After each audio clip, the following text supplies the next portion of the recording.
Hi! How are we all doing today? Are we feeling good? We've got a different camera today, so my eyes look red like I've been smoking weed, which I actually haven't today, so there you have that. And it's just not, it's not my camera. Okay, I'm gonna be real with you guys, okay? So I usually have like a beauty filter on my under eye, right? Because I have bags, very, very strong bags. Listen, a bitch is getting old. Let's just be honest. A bitch is getting old, and I usually have like really strong bags under my eyes. So for that reason, whenever I'm on video or whenever I'm streaming, especially if I'm in this setup, I usually have like just a small little beauty filter just underneath the eyes. It comes with this camera. In fact, oh, that's not the right camera. I've got a camera. I think it's a Sony ZV-5. I think that's what my camera is, and it comes with it pre-installed. So when I found that, I was like, oh bitch, yes. So I put the little filter underneath my eye, and it makes me feel good even when I'm feeling like shit. But today we have had to pack on the setting powder. Like, it was a mess. Anywho, so today I thought I would do something a little bit different because obviously, hi, sorry, I haven't even acknowledged people. Hello, how are we all doing today? Let's say hello to a few names, as many names as I can. Sierra Stephens, Simu C, Sky C, Xylee Gets Real, thank you for being here tonight. Patrick O'Neill, Lorelei Kennedy, thank you so much for being here. Lorelei, are you not modded today? I feel like Lorelei should be a mod over here. Hold on, let's mod you. There you go. You got your own little wrench. Lorelei Kennedy. We have Sierra. Anne Ward. Brenda Linden Carpenter. Laura Tigerian. Oh, Tigerian. I love that. If you know, you know. Anne Ward, Katie Lady, that amber chit is here today. Didn't smoke, but I did eat it. Enjoy that. We have Miss Sweetie Shorty. Hello, welcome. We have my husband. Hello, hubby. Frogger Creme Brulee. Hello, welcome to this stream. I know you're over on my Twitch side. We have Junk of Hearts. Miss Sweetie Short. Oh, we've already said that. We have Jessica Mason Forbert. We have Beetlebum 91 and Alpacachin Motherin. Girl, I am dyslexic and y'all are trying to fuck me up with these names. Anyway, so today I thought we would do something a little bit different. Last stream was quite crazy. I'm hoping today's stream's a little bit more chill. Like, I was even saying to my Twitch family a little bit earlier today that I actually hope today's stream's a lot quieter because last time it was so incredibly hard just to like keep on top of like what was being said in chat and all of that good stuff. So fingers crossed we can have a little bit more of a chill stream tonight. But today we are going to be talking about two different people. We're going to be talking about True Geordie as well as Nikita Dragun. I'm going to be taking a fresh perspective on Nikita Dragun because I got quite a lot of shit on social media actually. So I was on Twitter, and on Twitter I basically said that something was sus about this whole Nikita Dragun shenanigans. And then I was being called a transphobe. Listen, you know, it's Twitter. You're a phobe or an ist. There's no in between. You're either one of these things. So I was being called a transphobe. I was saying, oh, you need to slow your row on these conspiracy babes. That I was not respecting her as a trans individual. Listen, as far as I'm concerned, I don't give a fuck, right? My thought process and where my belief is that Nikita Dragun should not have been held in a men's facility if that's exactly what happened. It should not have happened, right? I am 100% with everybody else when I say that that is completely fucked up and should have never happened, and it is a total miscarryment of justice. She deserves better. She deserves human rights. I also pointed out on social media that there were a lot of people who were like, I don't like Nikita Dragun, but this is not right. Or, I know Nikita Dragun's been such a piece of shit, but this is not right. Or, you know, I know Nikita Dragun didn't really pay attention during COVID, but she doesn't deserve this. And it's like, we don't need the but. As far as I'm concerned, we can like completely nullify the previous part of that sentence. Nikita Dragun deserves human rights, period. No ifs, no buts, no maybes, no qualifications. Nikita Dragun deserves human rights, period. And if her human rights were not given to her, then everybody has every right to be upset. But we don't need to qualify that she's a bad person first. Human rights are given to bad people too, period. Okay? So as far as I'm concerned, I feel like I couldn't have been like more in Nikita's corner, but I had quite a lot of people who were upset with me for quote unquote making conspiracy theories on Twitter for why I felt like this whole situation was sus. So I thought the best way is that I could kind of tell you what it is that I saw and why my head was in a different place to everybody else, was because I just felt the whole thing was managed very weird. And if you know about the more recent developments that have been happening with Nikita Dragun, for instance, her getting picked up by fans. Yes, you heard that right. Nikita Dragun was picked up from jail by fans. No mother, no family members, no friends, no management, no private car that apparently was supposed to be sorted out for her, by fans. Fans who were stood outside waiting for Nikita Dragun, picked her up. Bearing in mind, right, we already know that Nikita Dragun is vulnerable as a trans woman, right? Picked her up, put her in her car, in their car, and then drove her to wherever it is that she needed to be. And I was supposed to be the crazy one for not thinking that this is a bit weird. I said this whole situation is sus. Something is not right. Somebody is not telling truths. We're getting half truths. This story isn't corroborating and going together. And people were telling me that I was the fucking crazy one, right? Okay, so let's get into it. So, first and foremost, we know about Nikita Dragun. We know who she is. We know what she looks like. So let's just break it down briefly, that Nikita Dragun ended up getting in a situation. She was in Miami at a particular hotel. I think it's called the Goodwill or Good Vibe or whatever, some kind of hotel in Miami, and she was causing some kind of commotion. From what an eyewitness has said, I think it was on the Rich Lux channel, what ended up happening was she was making a lot of noise in her room. As well as walking around the pool fully nude. When I say fully nude, I'm not talking about the top half. We are talking fully uncovered, fully undressed, fully nude. So there was that incident, but she was actually in her bedroom, the hotel room, when the police and security came to her room to talk about the loud noise, because she'd been giving them a lot of grief over loud noise. Apparently what happened is they knocked with the police. She opened the door. She said, "You gotta leave," and then slammed the door in their face. They knocked again. She opened up, and then that's when Nikita Dragun allegedly proceeded to throw water at the police officers as well as the staff members who were there. Now, I don't know much about US law, so I am going to need your help here a little bit. But this ended up being a felony because it was called an assault and battery charge. So this was taken a lot more seriously than what you would think for water, right? So because of that, she ended up going into jail.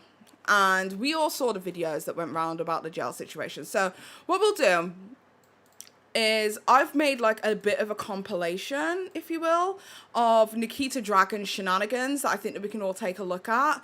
And then I will be telling you what's been going on as it's going on. Bear with me briefly. Okay, so let's go. So, here we go. Okay, so put together a little bit of a compilation of things that have been going on, and we'll talk through it one by one and we'll get through it all. We also have messages from the fans. The fans are out here trying to get clout. It's just an absolute mess at the moment. So let's take a look. And Your Honor, may I ask one question? Do I have to stay here in the men's unit still? Yeah, I don't make the rules up there, but I just offer accommodation for you. You can get a separate. Okay, so from what was told is that she was going to be going into separate accommodation. There is like a little bit of discrepancy that seems to be happening online. The police department that took her in are basically saying that she wasn't in an all-males facility. I don't really know the ins and outs and how that works, if I'm perfectly honest. But she's saying that obviously in that video that she was in a men's facility. They're saying that that was not the case and that was not where she was held. She was actually in solitary confinement. Take it with a grain of salt as you will, but it's, I don't know, it's just a bit strange. Sirs, that's considered a felony assault? Yes. Okay, so now the judge that she stood before, and we have that receipt here too, guys. The judge that she stood before is a famous judge, correct? Correct. She's made it on TikTok and TV numerous times for her compassion. She's a really sweet judge. She had pulled on the judge's heartstrings when she had asked to be moved from the men's facility to the women's facility. Yeah. And the judge let her know she didn't have control over that. She didn't make the rules. So then after they had taken her away back to holding cell, I guess she had really pulled on her heartstrings, because then the judge was like, is there any way we can ROR her, which is releasing them on their own recognizance to come back for court dates, and you have to abide by all your pretrial release type stuff, and you got to check in within 24 hours of being released. Okay, so just to briefly explain, this is where I started getting confused, right? So what is being told here is that they asked, because if you see the full clip, I didn't show it in this, but if you see the full clip, the defender for Nikita Dragun basically asked if she can be released on ROR. She said, with given the charges being a felony, there's no chance of an ROR. And then her defendant basically turned around and said, well, okay, how much is it that she needs to pay? They said $2,000. Nikita Dragun then came forward and said that she didn't have $2,000 to give. I don't know whether that's $2,000 on a person. I was under the impression that when it comes to like bailing yourself out, that you can't just like take money out of your purse and bail yourself out. You have to have somebody else to come forward and do that for you. So forgive me if I'm wrong about that. Chat, let me know if I'm completely wrong about that. Can you just go and get your fucking purse and be like, here's the money? But apparently she didn't have it on her person, and they were asking her if she could contact a bondsman to go and sort that out for her. This is where it gets confusing. So releasing on your own recognizance is essentially they are allowing her to leave, and if she does leave, then she has to return by specific dates, but they're trusting her to do so. They're entrusting that on her, right? What we're about to find out from another party made the whole thing so much more confusing, because another person is claiming somebody called Icy Wyatt, who apparently is like some internet troll. He's been in a lot of shit in the past, so take what you will with a grain of salt. But apparently he turned around and said that he bailed her out. So this is where it starts getting a little bit confusing, but they're going to explain what an ROR is. Okay, break it down for me. ROR? ROR, it's like most of the time you can get an ROR on like a misdemeanor, not so much a felony. But when she read through the charges and saw that it was just water, that she's being held in a men's facility, she really, felt bad. So she decided to release her on her own recognizance after she had already left the hearing. Got it. So, as you guys heard, what ended up happening was the judge was like, no, you can't have an ROR. This is a felony. And apparently, usually for felonies, they don't give RORs. But given her very vulnerable situation, apparently after she declined the ROR, she changed her mind and said, yes, we'll release you on ROR. This is not the place for you. So apparently that's what happened. It all happened outside of court, that the judge was able to kind of pull some strings to allow Nikita to be released on her own recognizance. So that's how it started. Paige said, Paige, some people with big money try and make it look like they're not rich / stuck up by saying, I'm not sure if I have the money when arrested to get sympathy from the judge. Right. I also know, though, on the flip side, that a lot of I've met enough influencers who are supposedly richer than I am. So people with like over 1 million, 2 million, 3 million subscribers getting views and views and views and views. I'm of the understanding that you don't actually truly know how paper mache somebody's life is, right? A lot of people, especially in this entertainment thing, they'll be like robbing Peter to pay Paul, paying Paul to rob Peter, and doing that back and forth, back and forth, back and forth. And actually, although it looks like they have a lot of money, the reality is that they don't, or they don't even know how to manage their money appropriately. You know what I mean? So as far as I'm concerned, when it comes to somebody like Nikita Dragun, I think, you might see her being gifted wigs and all this kind of stuff, but is it real? Okay, so this person is called Icy Wyatt. Now, Icy Wyatt found himself in his own very controversy with the same police department. And he ended up having to get bailed out of jail. Now, because he's very familiar with the police department, he was basically saying that this was no place for Nikita Dragun. So then he decided to ask his audience if he should bail her out. Bearing in mind, again, and I'm going to reiterate this until the end of time, where were her family? Where were her friends? Where was her management? Where was her publicist? Where were all of the people who were supposed to look after the welfare and protect Nikita Dragun? Where were those people? Okay, moving on. Nikita Dragun is literally going through the same thing that I went through a couple of months ago with the Broward police. She got arrested in Miami-Dade, but it's Broward that has her ass right now. I've called. She has nobody that's bailing her out. She has nobody out here. She's in Miami by herself. Do you guys think I should go save her? So he asked his audience if he should go save Nikita Dragun. His audience ended up saying yes, so then he started the process of getting Nikita Dragun out of jail. He's going to tell you. All right, y'all, update on Nikita Dragun. And no, I'm not doing this for clout. I'm literally just doing this out of the kindness of my heart. I was on FaceTime with her the other night. She looked messed up, and I feel so bad for her that she got herself into a situation similar to what I did. Us girls just like to have fun, and we end up in trouble, you know what I'm saying? No, my case was a little bit different, but I've dealt with this shit, and she's by herself here in Miami, so we're on our way. We're on the way to go get her right now from the jail that she's in. Okay, he just updated us. Bonds are posted. Worked something out with them. When I paid my bail, I got released immediately. So, well, when she paid it. He's going to be able to tell us exactly when she'll be able to be released. But we're hoping when I paid my bail, when she paid my bail, I was, again, with the no mirrors. Anyways, this guy's driving crazy, but I was immediately released. Okay, so Katie Lady says this dude seems like the guy who helped Gabby Hanna. Whilst I understand exactly what you're saying, Icy Wyatt has his own fame in his own right? He has over 1 million followers on TikTok. He has a huge Instagram following. He's very well known. He gets paid for jobs, gigs, all that kind of stuff. I don't think he's the kind of person, in my opinion, and this is obviously, I'm new to this guy.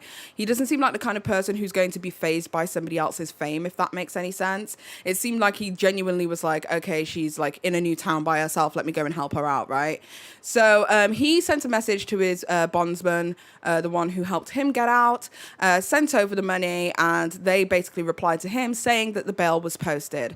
So what happens here then makes it even more strange. Take a look. All right, y'all, so we are on the way to go wait for her to get released. A lot of people said that we should just go and make sure she has, at least if she doesn't come home with us and we don't take her back to her hotel, at least she has a safe way home and she makes it out of there and she's okay. So we're on our way. We're 23 minutes away. I will keep you guys posted. Okay, so this next clip is him explaining that the managers finally got in touch with him, and it gets even weirder, so take a look. Okay, so if you were just watching my live stream, you know that Nikita's manager just called me. She told me that she has a car coming for her and that she's probably not going to be let out until 2 a.m. and it's 11 p.m. right now. Okay, make sure you make a mental note of that. So Nikita Dragun is supposed to be released at 2 a.m. and the management were going to get a car for Nikita Dragun. So later on, when the fans come and collect Nikita Dragun, it's not going to make any fucking sense. Why did fans collect Nikita Dragun if there was supposed to be a car waiting for her on her release? The whole thing just sounds fucking weird. She knows that I posted bail for her and everything, so she said to just send the information over and that it will be taken care of. So I don't know if that means I will get the money back that I fronted for her bail, but it really wasn't much. It was like $350. I'm not tripping. I'm glad the girl is safe. It's really messed up what happened to her. And Ward says, how did the manager talk to him? He's going to explain how he ended up getting in touch with the manager shortly, so we'll get into that a little bit later. Diving said, oh, what's that? No, hold on. Marissa says, so Nikita knew this dude before he posted her bail. She didn't know him. She knew of him. They'd spoken on FaceTime in the past, but they weren't friends. So it's kind of like an acquaintance, like somebody you met a couple of times. this is unacceptable. Everybody makes mistakes. Everybody has a little bit of fun. Nobody deserves to be treated poorly. It's disgusting what they're doing. They're keeping her in the back of the line. They're not letting her come out. Shout out to her manager. Her manager has a car that's going to be here waiting for her. She will be safe and sound, and I will be hearing first thing in the morning from her manager. Love you guys. Okay, so the chick tries just says, where is the $2,000? Okay, so apparently with the bondsman, and I've had to research this because it's completely different to the way that it works in the UK. So apparently what happens with the bondsman is you pay the bondsman, I think it's 10% of the overall cost to bail somebody out. But in order to do that, you have to place something that you own as collateral. So that can be a car, that can be a house, whatever. So when that happens, if the person doesn't arrive to their court date or hearing or whatever it is that you guys call it over there, then they can recover those items from the individual who bailed them out, right? So that's what happens with the bondsman. So the reason it wasn't 2K and he didn't have to pay 2K all in all was because he had to give money to a bondsman, which is 10% plus VAT, which I guess is what goes to them. So hopefully that makes sense as to what happened with the $2,000. Somebody else, Nikki Cooper says that is really sketchy. It sounds strange. I mean, we don't have like bondsmen in the same way that you guys in the US do, so I have no idea.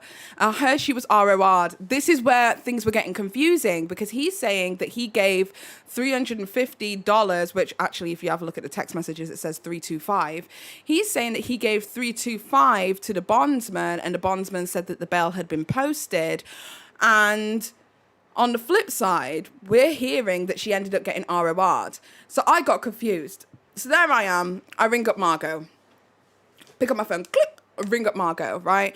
Margot, my friend from Illinois. If you know her, Margot Indigo. She has a channel here on YouTube that she doesn't post to, that she needs to fucking start posting to. But she has a channel here on YouTube, and she has quite a lot of influence on Twitter. I rang her because she has a history with the law. She's been in and out of jail and all that kind of stuff back in her prior life before, you know, cleaning herself up and changing her life. And I wanted to know, listen, from a girl who's been there, done that, like, what's the situation? She said to me, you cannot be ROR'd and bailed out at the same time. So this is where the situation started to get a little bit sus to me, because I'm like, well, if you can't do both at the same time, somebody's lying. So either I see Wyatt is lying, or the eyewitness who spoke to Rich Lux, who said that she had been ROR'd, was lying. Somebody was lying. We have to remember at this point, we are getting developing news. Like, the finalized she has been ROR'd hadn't come out yet. So I'm like, something sus. How is this working? So one person's saying I posted bail. The other person is saying that, other people are saying that she's been ROR'd. If the person who's posted bail is now on the hook for $2,000, none of this is making sense. So he then gets a lot of people messaging him, basically saying, oh, you know, this situation seems sus. And then he explains that actually he thinks it's sus too. So take a look. Okay, I've been seeing this question a lot, and I've also been seeing that people are saying that this whole situation is really sus or could be fake. I was wondering the same thing when I had called. I didn't really think about a manager, but I was like, nobody has posted bail for her yet. And they were like, nope, nobody's posted bail for her yet. And that's why I immediately... And can I just make you guys aware of the timeline? So Nikita Dragun, yeah, gets put in a, booked in and all that kind of stuff, approximately 9 p.m., right? He reaches out 3 p.m. the following day to post bail, yeah? He then arrives there and waits until 11 p.m.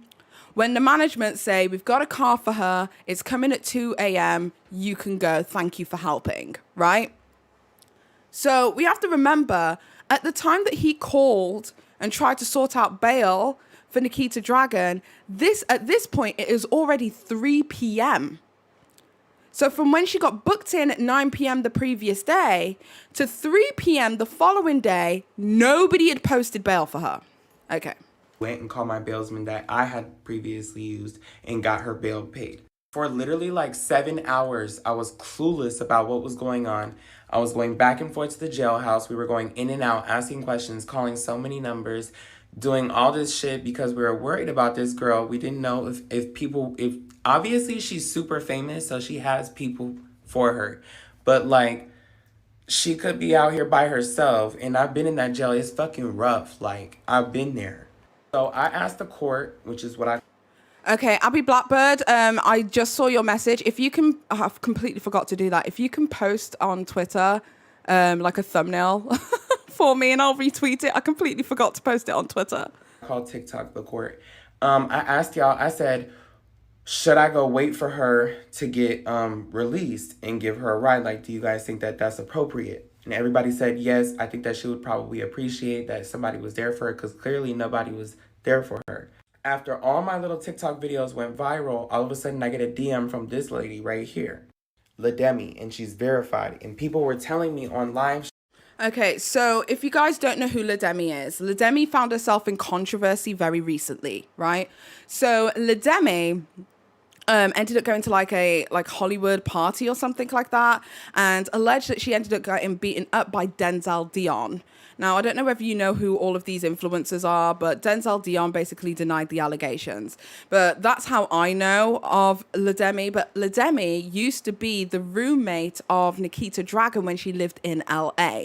So this is supposed to be like Nikita Dragun's best friend, her bestie, like, you know, two peas in a fucking pod, right? And she also is trans.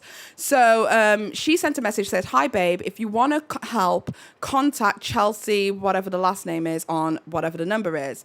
Thank you." And then he said, "Thank you." So that's how he ended up getting in contact with the quote-unquote manager. But as we're about to find out, this person it is that he ended up contacting wasn't her manager. It actually was her publicist.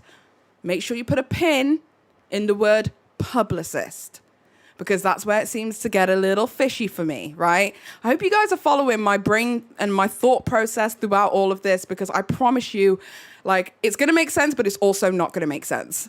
Like, it's going to make sense why I was thinking this is fucking sus, but it's also not going to make sense because where we end up at the end.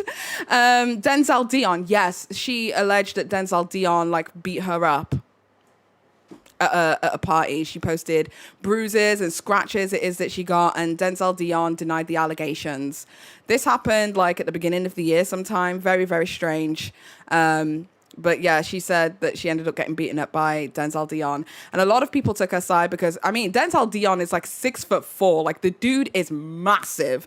Like, anyone who gets punched by Denzel Dion is going the fuck down. But obviously, because he's denied the allegations and nothing ever came of it, I think she reported it to the police, but besides that, nothing ever came of the situation. I guess a lack of evidence or whatever. We don't know what ended up happening with that situation, but that's Lademi. Gareth, if you could just retweet from my account, please. I really appreciate that. Thank you, Abby Blackbird, for handling that for me. Stream, the manager is trying to get in contact with you. So she said, "Hi, babe, if you want to help Nikita, please contact Chelsea Dragun," and then gave the phone number. And I said, "Thank you." I called the phone number. I talked to Chelsea. She told me that, first of all, she was very unprofessional, like very unprofessional. She was treating me like as if I was just a fan or something like that. She didn't present herself. I asked her, I'm like, "Okay, so are you her manager?" She said, "Yes, I am her manager." She proceeded to tell me that she had a driver that was going to be there to pick her up when she gets released.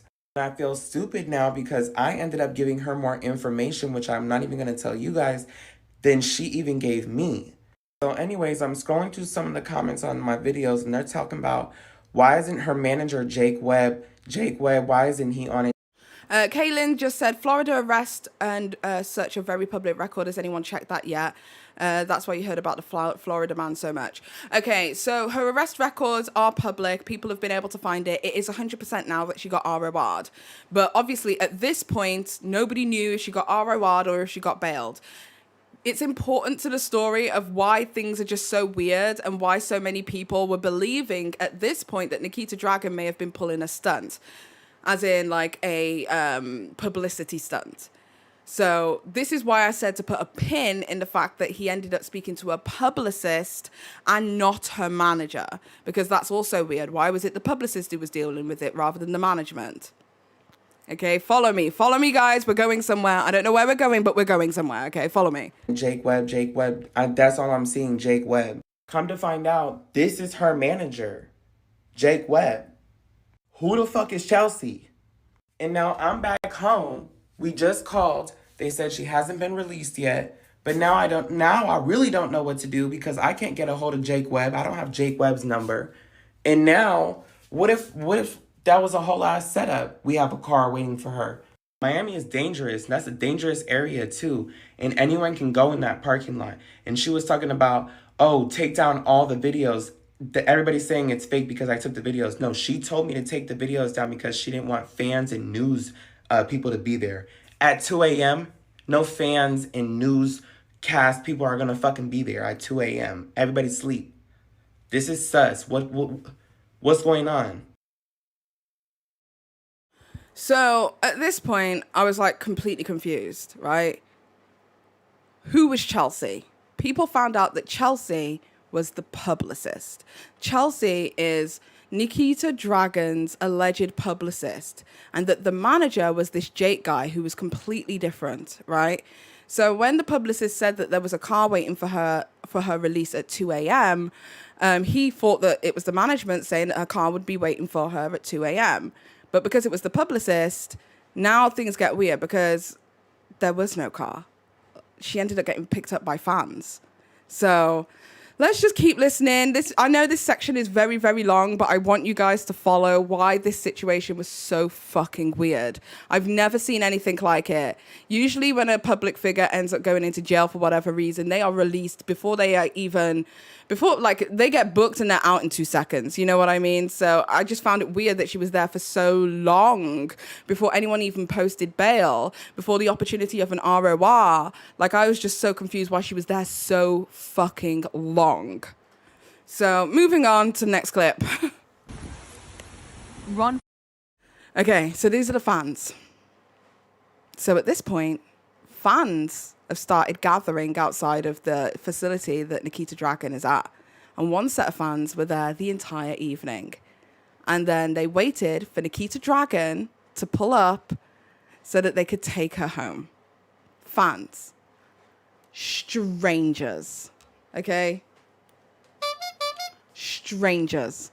Strangers waited for Nikita Dragun to pull up to take her home. Strangers. A small, petite trans woman who has spent the entire time allegedly in a men's facility was picked up by fans. Where was the car that was supposed to be waiting for her at 2 a.m.? Okay, so it says, me not realizing it's Nikita Dragun coming out until she runs to us. Bearing in mind, these people don't know her. Person. One fucking person. Oh my god, it is.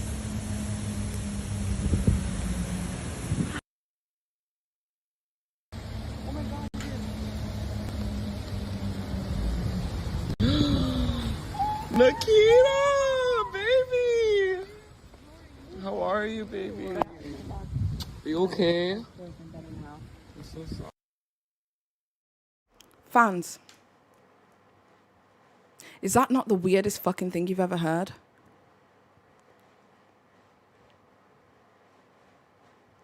As sad as it sounds, I would have preferred the public figure to pick her up than fans. They could have been anyone. Anyone. And as we're about to see, the entire time that Nikita Dragun actually spends with them, they record her without her consent and start posting it for clout. And we'll go through what they said in the comment section as well.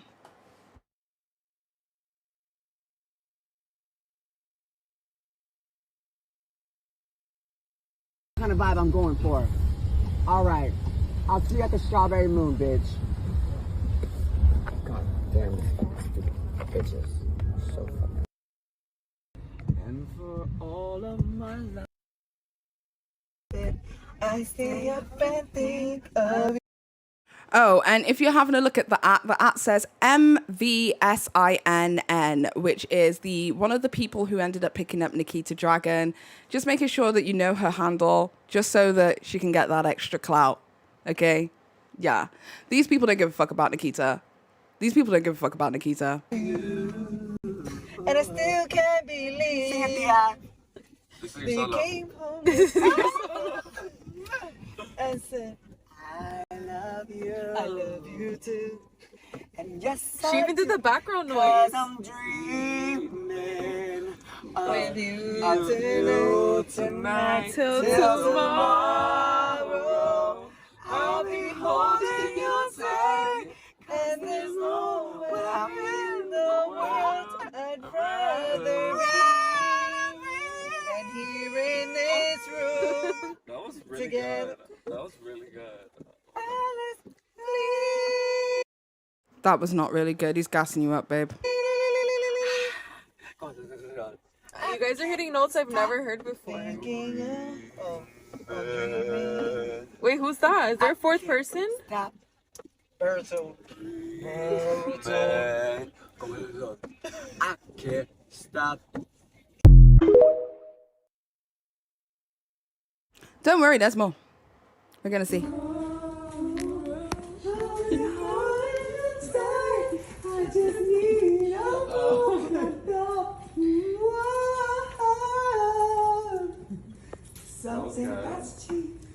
She versus her says the Gabby situation 2.0. Oh, this is totally the Gabby situation 2.0. This is fucking scary as shit.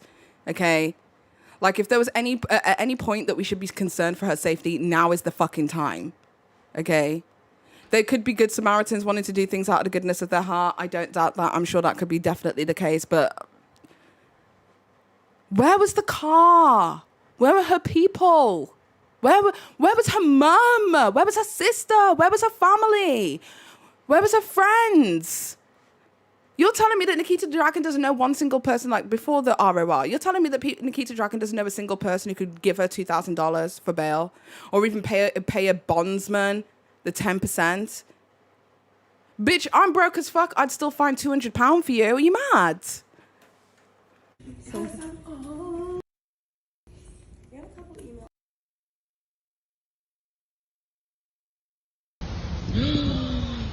Nikita! It's crazy.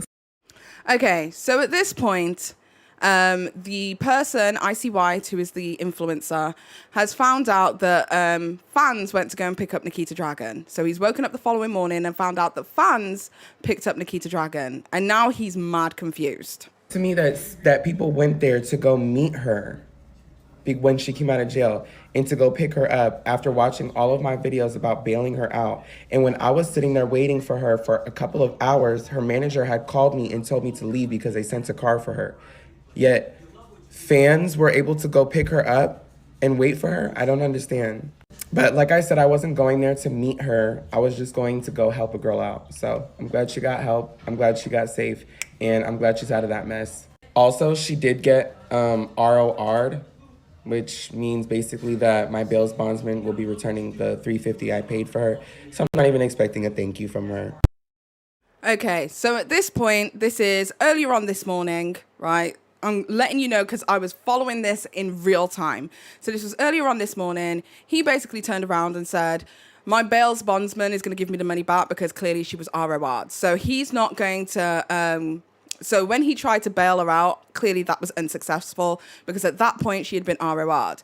Now, it may have said that she wasn't ROR'd and bail was still available for her to be bailed out because if you remember at the beginning, the judge had said to her that she was going to deny ROR because this is a felony charge. And it was after the fact that she pulled some strings and allowed for Nikita Dragun to be ROR'd, right? So to begin with, the judge was like, no, this is a felony. I can't pull those kind of strings. We're not RORing you. And then Nikita Dragun, obviously, as we saw in the clip, but outside of the clip was just kind of like, I really, really don't want to be in this men's facility. I feel so unsafe. Yeah. Even with solitary confinement, I feel really, really unsafe here. This is very traumatic for me. And the judge was like, oh, I really can't let this happen. Fuck it. We fuck with the judge, right? The judge did what she could, okay? So the judge was like, let me see if I can pull some strings and get you ROR'd. So because the official documents would have said that she was denied ROR and she pulled strings and allowed ROR, that's probably why they were able to post bond, and now that bond is going to be returned to that young man. So I hope you guys are... I know it's confusing. Simisu, I know it is confusing. I know I'm trying to explain it as best as I can so you guys are following because this is crazy. This whole situation is crazy. This is why when it's so confusing, that's where I'm like, this is way more confusing than it needs to be. This is fucking sus, right? Make sure that you guys hit the like button as well, and subscribe if you fuck with this kind of content. We're trying to do this every Friday. So if you fuck with this kind of content, hit the like button and subscribe. I stream on this channel 1 day a week on a Friday night or Saturday morning because I'm late, but on a Friday night over here. And on my Twitch, I stream 2 nights a week if you want to go and follow me over there. Okay, my Twitch is PaigeChristieUK. Right, so let's move on to the rest of this. Okay. A lot of people think that I faked the Nikita Dragun thing, which is just absolutely ridiculous. Her manager told me to leave and that a car was going to pick her up, and an obsessed fan picked her up because she was watching my videos and knew that I was waiting there. So she took it upon herself to go pick up Nikita herself. The driver probably didn't know what Nikita looked like, and that's why the fan was able to intercept her. But the manager told me to leave, and then now this fan is, you know what I'm saying, recording Nikita without her permission and all this weird shit. So, I don't know. I'm kind of sick of talking about it, but if y'all want to know more about it, I can go live later, or I can make another video. But the whole situation just suspect to me. I probably shouldn't have stuck my nose somewhere where it didn't belong in the first place. But I was just trying to help a girl out who seemed like she didn't have anyone at the time. Okay, She's next asking up. me this now, way later, after I had already went through the whole damn shabam. But no, she did not know me. I don't. The fan was watching Wyatt's videos. Oh my God. Yes. There is absolutely no way that they would have been able to put 2 and 2 together as fast as they did if it wasn't for Wyatt posted his videos. You also have to remember Wyatt's videos were getting over 1 million views per video. So a lot of eyes were on Wyatt's TikTok at this point. I had only met her a couple of times on FaceTime. But I've met her on FaceTime 2 times in my life. And so she knows who I am, but no, we're not close. Again, the whole point of this was because when I called, nobody bailed her out and her team was not on it. So I knew that she was in there in the male facility. And if by 3:30 p.m. that day, if a bail bondsman wasn't going to fucking do it for her, then... And she didn't have any money on her. That's what she was saying in the court, that she didn't have any money on her if you watch the whole entire court clip. So my bail bondsman person was there at 3:30, so she didn't have to even worry about that. But I just did it out of the kindness of my heart, y'all, and y'all wanted to be updated, so I kept y'all updated. What's weird to me is that her manager told me to leave and that they were sending a car to pick her up to get her back to her hotel. But Noyes goes 420. We love 420 over here. Welcome to the chat. She says, oh, sorry, they said, I don't know. Could you imagine her and Jem Pop? They would beat her up or R-word her seriously. I thought it was insane that she would be hurt instantly. So from what I can recall from what the judge says, she was kept in solitary confinement. So she wasn't around anybody else. That's what we're being told was happening. However, the jail facility that she was at was a men's jail facility. And we're going to take a look into why that's weird a little bit later as well, because I think from what I can decipher from what I can see on social media, again, I'm a nobody just like all you, right? Like, we are nobodies. We are out here being detectives for no fucking reason because we have nothing to do with our lives, right? But we're going to see why that's a little bit weird because for all intents and purposes, Nikita Dragun is legally a woman from what I'm gathering. So we're going to take a look into this. She needed to be escorted by police to get her stuff out of the hotel. That's what the court said. But somehow this obsessed fan, this lady, picked her up from the jail. And they went out to eat, and she took all these recordings of Nikita clearly without her consent. And it's just weird because that's exactly what could have been avoided. What the fuck? She did not need to have some... Nikki Cooper says, why did he have to post about it though? You didn't do it out of the kindness of your heart if you're posting about it online. I think because the main thing that people were most concerned about, because that video went viral of Nikita Dragun basically saying, can I please be removed from the men's facility? And a lot of people were genuinely concerned for Nikita's safety. So I think he was posting online. This is my rationale for this. I think he was posting online about the whole situation so that people would be aware that she was, out of that bad predicament. That's how I'm trying to reason the situation. I don't know if I'd be posting about it beyond the fact of possibly something like, I picked up Nikita Dragun and she's safe, and leave it at that and give her some privacy.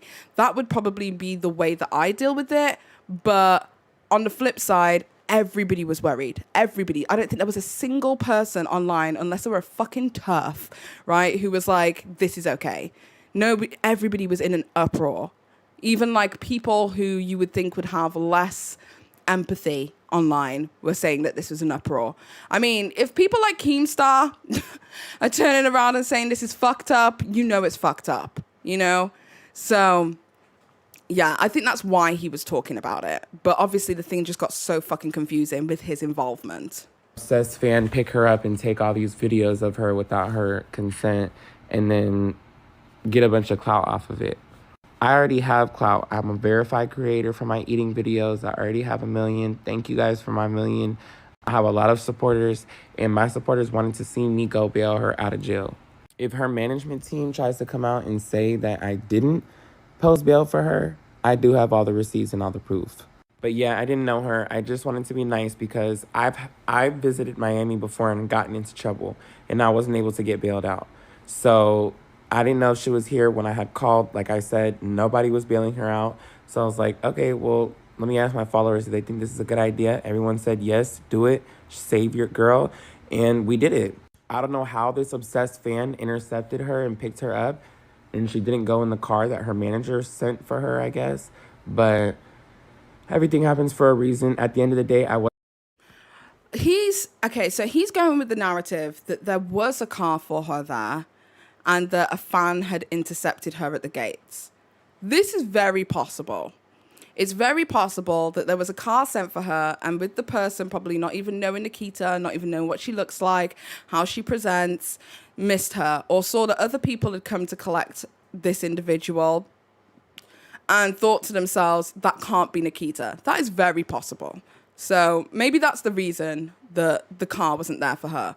But as far as I'm concerned, that was so fucking unsafe. He should have been out there like a fucking, those people who are at the fucking gates of airports with a sign that says Nikita Dragun. He should have been out there with a sign for Nikita, because that is so fucking dangerous. So incredibly dangerous.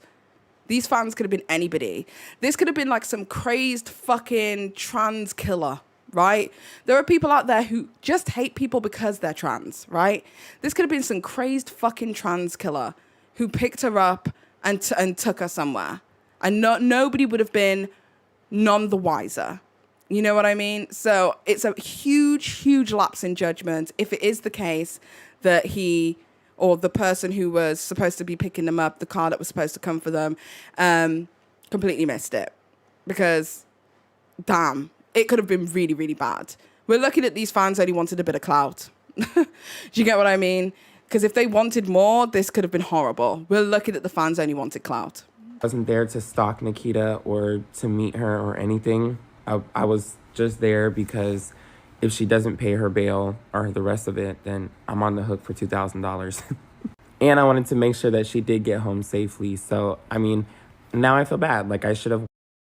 Do these streams stay up? Okay, so in the beginning, like the way that I used to do these streams is that I used to stream on here and then take it down and make it members only. However, because we're now going into the whole, because you guys really enjoyed the last stream last Friday.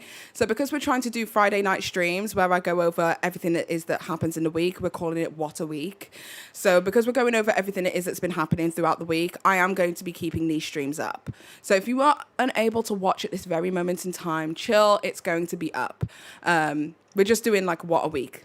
It's going to be a thing here. We'll see how it goes. If you guys like it, it'll stay. If you guys don't fuck with it, then it'll disappear.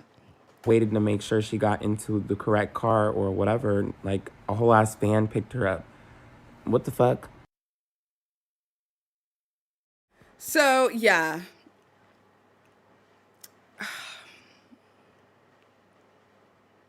If I was Nikita, I would be so fucking angry with everybody around. so fucking angry. I'd be angry at my mum, first of all, for not coming to fucking get me. I'd be upset with my family for that. I'd be upset with my husband, but I've got a husband. I'd be upset with my management team, who are supposed to be the people who look out for me, like, in spaces where my family probably wouldn't be able to. I would be upset with my friends for not even, like, reaching out and trying to bail me out. I'd be upset with everybody. This is not somebody who's like a serial offender who's just like, you know, doing offenses left, right, and fucking center. This isn't somebody who's like a serial offender. This is somebody who is on their first offense. Do you understand what I mean? Like, if this was like a friend of yours who's constantly in and out of a fucking jail facility in some capacity, then yeah, I get the reasoning for like, oh, God, again. Do you get what I mean? I get that. But this is somebody's first offense. And a rich somebody for all intents and purposes. And not a single one of you could contact a fucking bail bondsman and fucking sort that out for her and even give the 10%. Dude, like I said, I'm poor as fuck. But I promise you I would have been able to find $200. I promise you I would have been able to find $300. And if I didn't have it, I'd be reaching out to other people to make sure that we could gather it. And nobody did that. He contacts them at 3 p.m. the following day. 3 p.m. She went in at 9 p.m. approximately. I think it was like 9:45. She was booked in at 9:45. 3 p.m. the following day. He contacts and nobody's done bail. Strange. Sorry, I've completely missed the super chats. Miss Sweetie Shorty gave $2 and said, "Love you. I tweeted your stream. You're beautiful. Thank you so much." And another $2 from Miss Sweetie Shorty that says she deserves better with crazy. Oh, sorry. She deserves better. Broken heart emoji. Randoms with crazy grudges. Yes, 100%. Nikita Dragun deserves the fucking world, man. And I never thought I'd be the one to fucking say it, to be honest, because Nikita Dragun, you know, we all know, problematic. But I never thought I'd be the one to say it. Anyway, here we go. Hey y'all, I just want to make it clear that I'm not upset about this situation whatsoever. I'm very happy that Nikita got a ride home from whoever it was, whether it was a fan or whoever. I'm upset with her management team for the lack of communication they gave to me, being that I was the person who bailed her out and nobody bailed her out when she has a whole ass team. The reason I waited there is because I figured if her team didn't do anything for her, then nobody was going to do anything for her. So I waited a couple of hours. And as soon as she called me, the manager, Chelsea Durgan, as soon as she called me, I left because it wasn't a Nikita Dragun meet and greet. So the fact that it turned into a Nikita Dragun meet and greet kind of pissed me off. It made me feel like she has a whole team that just completely failed her. I wasn't upset that I didn't get to pick her up. I was happy I got to go home and didn't have to wait there until 2 o'clock in the morning. I was also, like I said, happy that she had a ride home because that's what I was told by her manager. You can see here, thank you for all you did for Nikita. When she is able to, she will reach out. She absolutely will do. Okay, so from what I can see, guys, I just got off the phone. Then it cuts off and it says that's not even true. It didn't even give you any blank, though, permission, which he, I don't know what they were talking about. So then the quote-unquote manager, which we found out is now a publicist, said, again, none of us want you liable, and the team will be reaching out to help that settled on behalf of Nikita.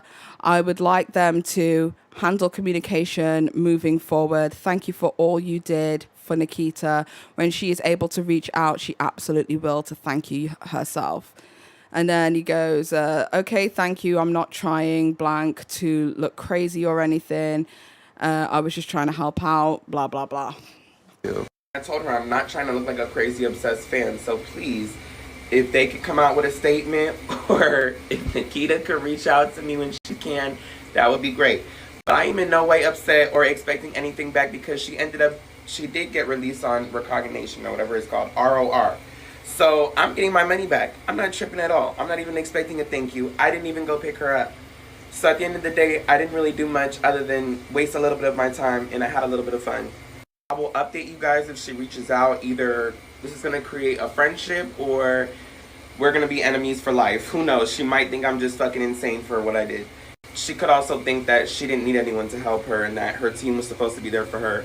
And she might think it's weird that I tried to bail her out. Who knows? At the end of the day, it's not that big of a deal. Nikita seems like she's safe and sound, and that's all that matters. I always do what I say I'm gonna do, and that's why when I made that original video saying, should I go bail Nikita out? And everybody said yes, I did it. Okay, so I agree with him here because he turned around and said he didn't want this. Like when they said, you know, we've got it sorted. Don't you worry. Thank you very much for helping us. You know, you can go home. We're getting a car for her. He was like, okay, I'm going to leave because it's not a Nikita meet and greet. But then when the fans were there, obviously that turned into a Nikita Dragun meet and greet. You know what I mean? So it's just, I feel for him. And I know there's a lot of people online who don't like Icy Wyatt and see him as like a troll or whatever. I don't know his history, so I can't say whether like he's like a massive clout goblin or not. But from what it looks like, because obviously I know Katie Lady said at the beginning of the chat, and obviously opinions change, so I'm not holding you to it. But I know that Katie Lady said at the beginning of the chat that like it's giving very much, you know, the person who wanted to help Gabby Hanna. And now looking back at it retrospectively, I don't think that this is the same. I think this is literally somebody who tried to help and, you know, it just complicated things and got weird. So there's a few more clips it is that I want to take a look at as well. I know this has been long. This is 18 minutes of clips. I know it's a long thing, but I promise you we're going to get to like some kind of conclusion, even if it's like, you know, not a great conclusion. Just going to read some chats at the moment. So we got Inga who says, not trying to sound like a crazy person. Yes, he is by making multiple posts about this. Just saying. You got to remember though, when he posted about, you know, going over and collecting Nikita and all this kind of stuff, we have to remember the entire internet at this point, right? Because I don't know if anyone's like on Twitter or on TikTok or Instagram, but if you are like primarily a YouTube user, you're not going to see how much hysteria was around this. So many people were deeply, deeply concerned about Nikita Dragun. So I don't think it's weird that he kept posting and updating people about what was going on. If anything, I found it like helpful because I was like, oh God, thank God somebody's helping. Because after I found out that like no management, no family, no friends, like thank God somebody's helping out.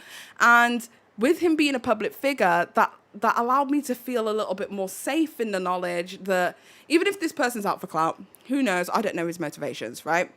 But even if this person is out for clout, at the very least, they're not going to put her in an unsafe predicament, right?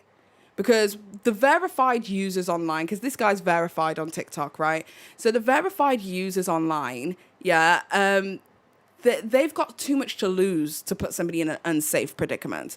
The other thing is that after doing like a small bit of research on Icy Wyatt, he ended up getting like an assault and battery charge against police in the same location, right? So the same part of Miami. So he ended up being put in this same facility. So he hooked her up with his own bondsman that he used whilst he was in jail. So that was what the connection was. It wasn't like, oh, I'm going to go out there. It was like he also found himself in this situation. And another thing is, this whole story came to the world via TMZ, right?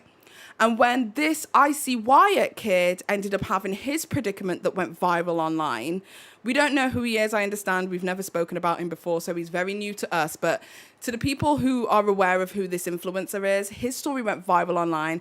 And it was also reported on by TMZ. It's been reported on by TMZ, the Daily Mail, and a bunch of other websites, People Magazine, US, all that kind of stuff. A bunch of other websites have reported on this Icy Wyatt situation with the same police department. So I understand his vested interest in making sure that she was okay. And I understand his vested interest in alerting everybody as to what was going on with her. So that's where my headspace is at. Even if he's a terrible person, I don't know. Honestly, I can't vouch for him as a human being. But what I will say is I understand the vested interest. Okay, Joey Ruth, thank you so much for the $2 Canadian, $2.79. I really appreciate it. Do you know Nikita? Have you met her? I've never met Nikita. I don't know her. Not personally. I've never tweeted. Like you know, in the DMs or anything like that. We've never had that kind of conversation. Okay, let's take a look. We have maybe they didn't know who she was. Who do you mean they? You mean like the person who was supposed to be collecting her, possibly? Abby Back Blurred says, speaking of TikTok, I feel speaking on TikTok like it's his own safe space, in my opinion. Yeah, it seems like that. Galactic Warrior says, clearly everything wasn't what it seems. No, it was very confusing to begin with, but it all becomes clearer. At this point, we are aware that Nikita Dragun got ROR'd, and the Icy Wire, who paid for the bail, is now having his bail returned because she was ROR'd. So we now know that that is the case.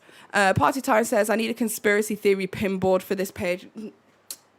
Next time, we will create a pinboard, okay? If we have a big, complicated story like this, I will make a conspiracy pinboard. We will do it properly. I will wheel it out, and I will have a little, you know, one of those sticks, and I'll have a stick, and I'll point to various different situations, and we'll do it properly next time, I promise. Okay, so one sec. Somebody's, even if he was after clout, so what? She would have been safe. I guess so. I think that people want...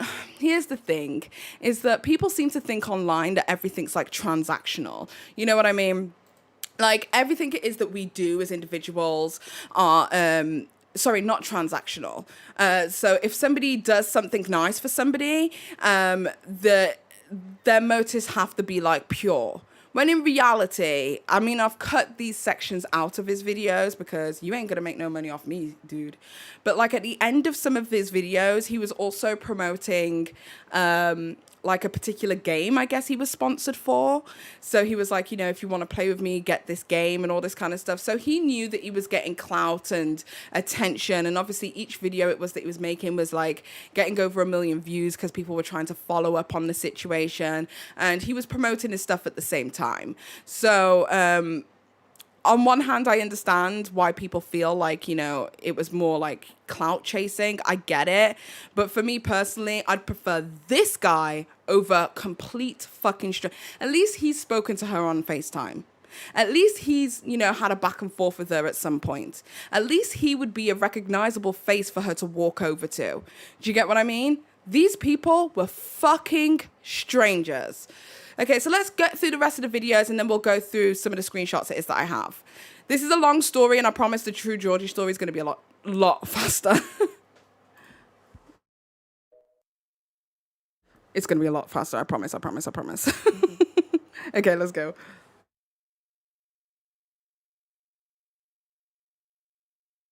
Okay, I left a big gap in this. I apologize. Just give me 2 seconds whilst it loads. Jesus. And Nikita Dragun spotted it. Okay, so this is where I get into my conspiracy theory. Okay, I need you to lean in close. Okay, if you've got your drink, grab your drink. If you've got your 420 goods, grab your 420 goods. If you've got your meal, go grab your meal. We're going to get in a little bit closer, right? Okay. Nikita Dragun, 4 days before this whole situation, started posting some very weird things online. Remember that the person it is that ICY ended up speaking to, this Chelsea person, was the publicist and not the manager.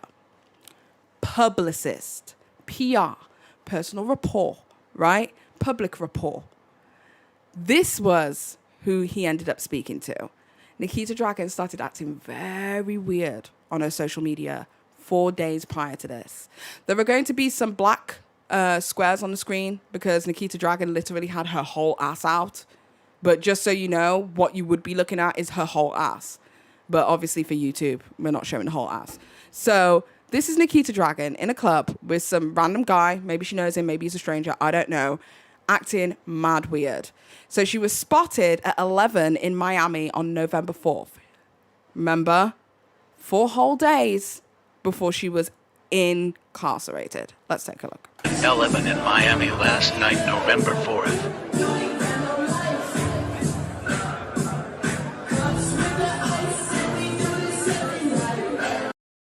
Sis is on all fours on the floor getting water from a guy.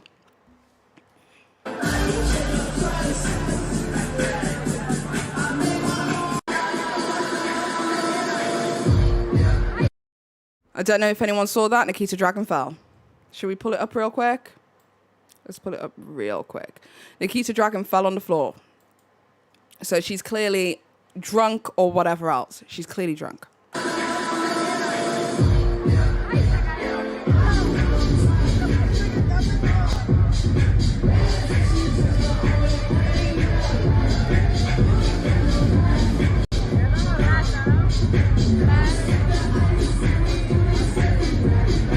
Sorry, I probably should have said flash warning for people. I apologize for that. There's a lot of flashing. Even my eyes are going, whoa.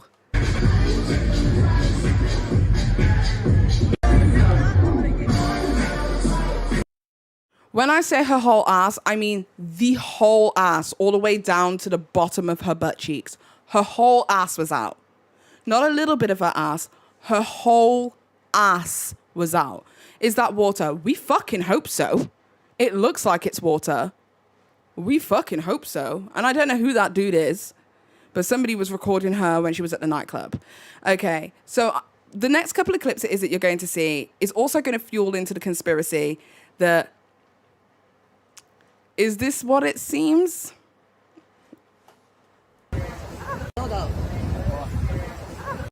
Hey, like just... So as you can see from the first clip, she was being arrested by police. This may have been like a photo op kind of thing and not real because she just seems very chill in that. But what happens next? As you can see, it also says at the top of the screen here at 11 Miami. So we're assuming this is the same day. We're assuming that this is the same day, right? She then posts this video where she tells her mother that she hasn't been arrested. Take that information as you will. 4 days prior to actually getting arrested. Just for my... I already recorded. It's just for my mom to show... Also, these people that she's getting to hold the phone are clearly strangers. that I'm not in jail. Okay. Mom, I am not in jail, okay?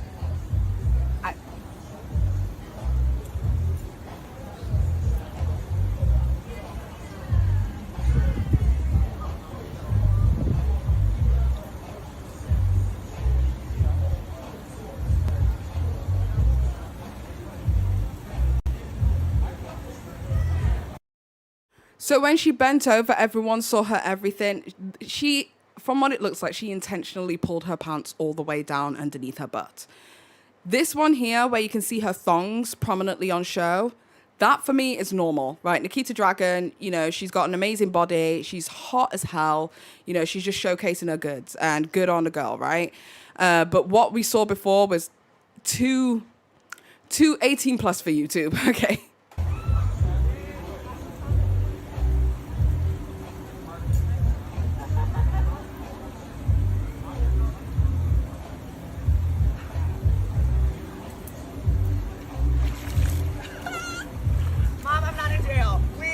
Witnesses.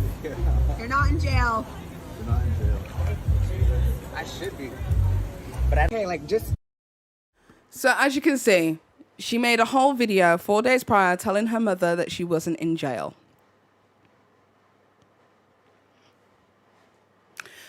Now, this is just a conspiracy theory of mine. But is it quite possible? And once again, conspiracy theory, not based in fact, based in unreality, not reality, okay? It's based in Paige's own stupid little head. I could be completely wrong and I'm willing to take the L, right? Is it quite possible that there was a plan of some kind for Nikita Dragun to get in jail, but it went left and she ended up getting a felony? Because I thought to myself, when I was told that she ended up getting a felony, one sec, hold on. Let me pull up the full screen.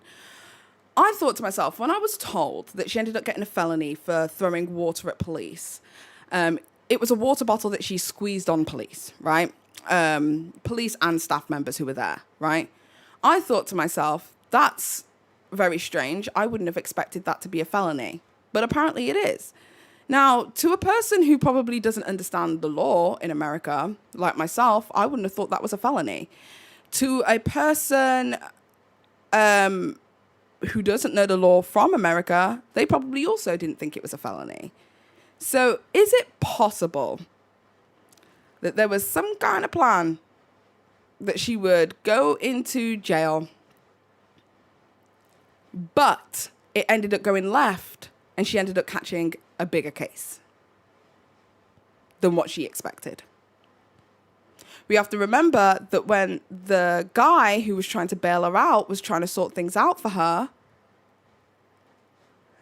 that at that point, they were telling him, the publicist was telling him, don't worry, we've got it, you can go, thank you. We don't want the news paparazzi people over there at 2 a.m. in the morning, thank you very much.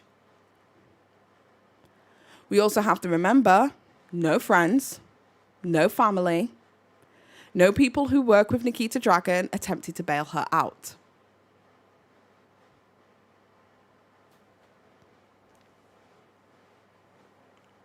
Okay, let's watch the rest of these clips. It's a conspiracy, not based in fact, but something just don't feel right to me, okay? Something don't feel right. Just from my... I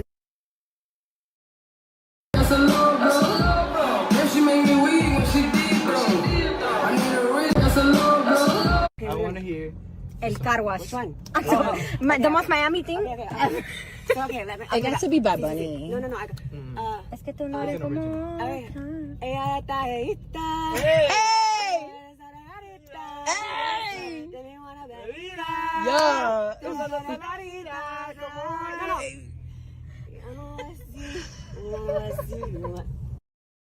Also, in the caption, which you can't see because I didn't fucking screenshot it, so I apologize. But in the caption, she said something along the lines of, you know, I've got a thing for Latina guys who are uncut. Something along those lines. From what I'm gathering, these people may be strangers as well. Who knows? Ready? Mm-hmm. You know, I'm just a flight away. If you want me, you know I can stay. Hey. All right, we gotta wrap up the karaoke night early.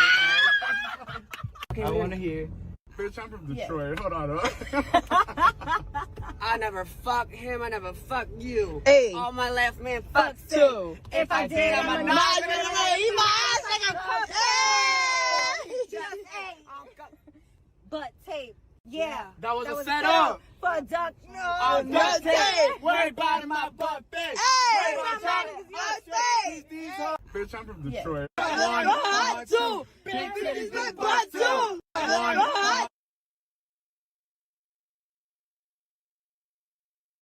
So those were the clips from her night that evening. Okay, I think those are the last ones. I don't think there's anything else. Okay, so those were the clips from that night. 4 nights prior to her actually getting assaulted. To her actually getting arrested, right? Is it possible? Conspiracy. Not based in reality. Is it possible that she may have told her mother about what was about to happen? An attempt. Is it possible? I don't know. That was the part that was really, really strange to me. The whole thing was just like, how did we go from here to here? Like, the situation just seemed very strange to me. So, let's take a look at some of the messages that were posted. So, here we have Nikita Dragun's, driver's license. Now, as you can see on the driver's license, it says that her sex is female. I'm confused how she was in a men's facility when she is clearly a female in all capacity, right? I don't know how the laws work in America, but as we saw from the booking forms, and I haven't got a picture of that, unfortunately, but as we saw from the booking form, she was booked in as a male, right? But her new name, because obviously her former name was not Nikita, her dead name was not Nikita, but her new name, Nikita, was used on there, but they booked her in as a male, right? I don't know how they ended up booking her in a men's facility if her sex is female. None of that makes sense to me. Not that this is not a part of my conspiracy. I don't think it's a conspiracy situation. I just think it's a very, very gross lapse of judgment by the individuals who booked her in, because that was very fucked up. The next one we have over here is J King. J King is the person who ended up posting the viral video of Nikita Dragun, basically telling people that if he got to over 1,000 followers that he would end up spilling the tea. So it's clear that these fans ended up having, like, you know, was only out after clout. He says, guys, get me to 1,000 followers and I will expose the truth and spill all the tea. Like, these people weren't looking out for Nikita Dragun's interest. So that's what he posted to his story. What's this next one? This next one is also from the other girl who posted Nikita Dragun running to them.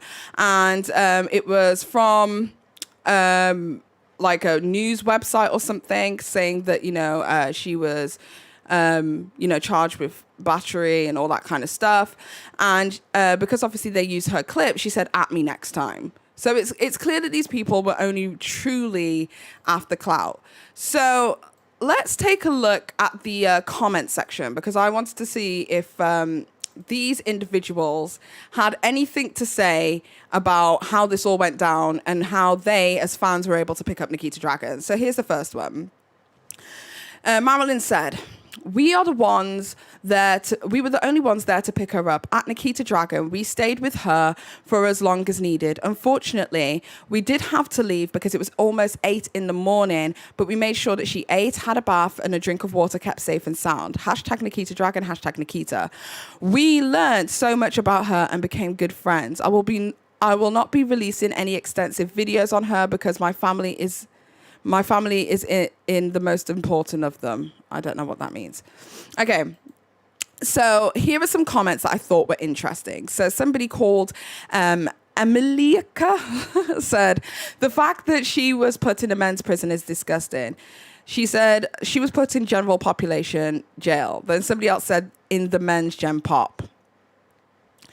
The next one is, why would you go and pick up someone you didn't even know other than to secretly record videos and exploit them? Marilyn said, she asked us to help her. I don't know what that means. So the next one.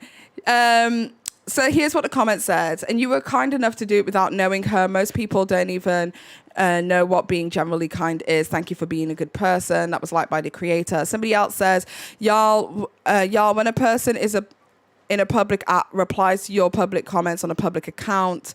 Somebody else says, I just want to say thank you. So people were just basically saying thank you to this individual. Right, the next one.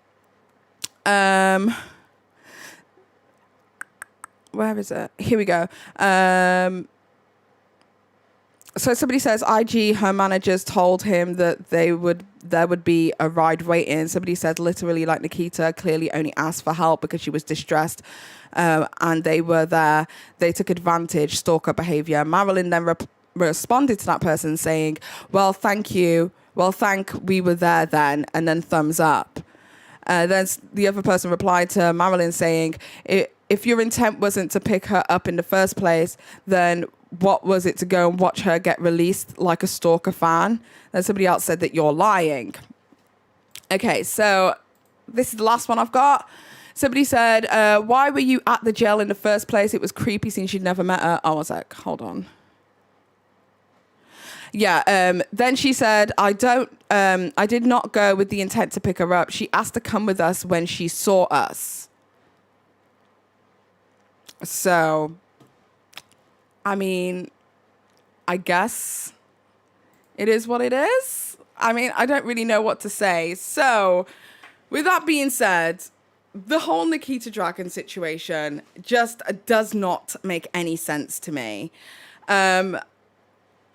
I don't know why nobody bailed her out immediately. That's the first part that I don't understand. I don't understand why Nikita Dragun was in the men's facility when they are legally a woman, from what it looks like. Huge lapse of judgment by the judicial system there, and not protecting a trans individual in the way that they should. The third one it is that I have is why did the person who was supposed to be picking her up not pick her up? And why did Nikita Dragun go to fans? There is a screenshot. For some reason, I don't fucking have it. Jesus Christ. But there is a screenshot. Let me see if I can find it. Hold on. Did I have it here? Because I'm pretty sure. Is that it? No. Hold on. Because I'm pretty sure I put it in here. But basically, there was a screenshot where they basically said that they weren't... Hold on. No, I don't have it. Okay, so basically there was another screenshot that I don't have right now, but I do actually have the screenshot. But in this screenshot, they basically said that Nikita Dragun had fired her team. And she stated that she had fired her team, and that's why she decided to go with them. So take that as you will. But the whole thing is just so strange to me. I don't know if it's a PR stunt that went left. And I don't know whether it's a situation where, you know, all of these things did happen to Nikita and people really did her wrong. If Nikita has fired her staff, I don't fucking blame her because they did not do right by her. But I also question, like, where was your mum? Where was your sister? Where was your family members? Where was your friends? And, like, you've got people in good places who would be able to help you if needed. You know what I mean? And even I, a stranger who's never met Nikita Dragun in my life, if I had that phone call, which I doubt I ever would, but if I had that phone call, I'd find the money. Like, you're getting out today. Fuck that. So that's the part that just kind of threw me off, right? I think that what happened with Ice Wyatt is that he ended up complicating the situation a little bit by trying to get her bailed out. But obviously she got ROR'd and that maybe hadn't like updated on the system properly. So that's what I'm kind of gathering from the whole entire situation. But it is incredibly scary to think that Nikita Dragun got in a car full of strangers to go back home, or to go to the hotel to pick up her stuff, or to go to the following hotel it was that she was going to be staying at. That's the part that's scary, because they literally could have been anybody. And that's just my 2 cents on it. Okay, so what are your thoughts, audience? We're going to read some comments right now. Simsu said, damn, I'm still confused, Paige, even more before you were talking about this. Girl, I knew there was, I was telling you, there was a lot more going on in this story than like what I'd seen reported online. Kelso says, I thought she was estranged from her family after walking out on them last year. I didn't know that. So maybe that's the case. I didn't know that. Wait, I was scrolling and seeing that ND was in jail. Yes. She's not in jail anymore. From what I know, she's been released. SD said that whole naked thing doesn't surprise me.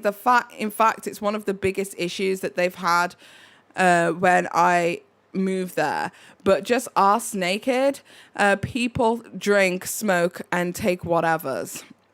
Katie Lady says, Paige, a new article says that she was booked as a male, according to the police spokesperson. She never made it past the booking.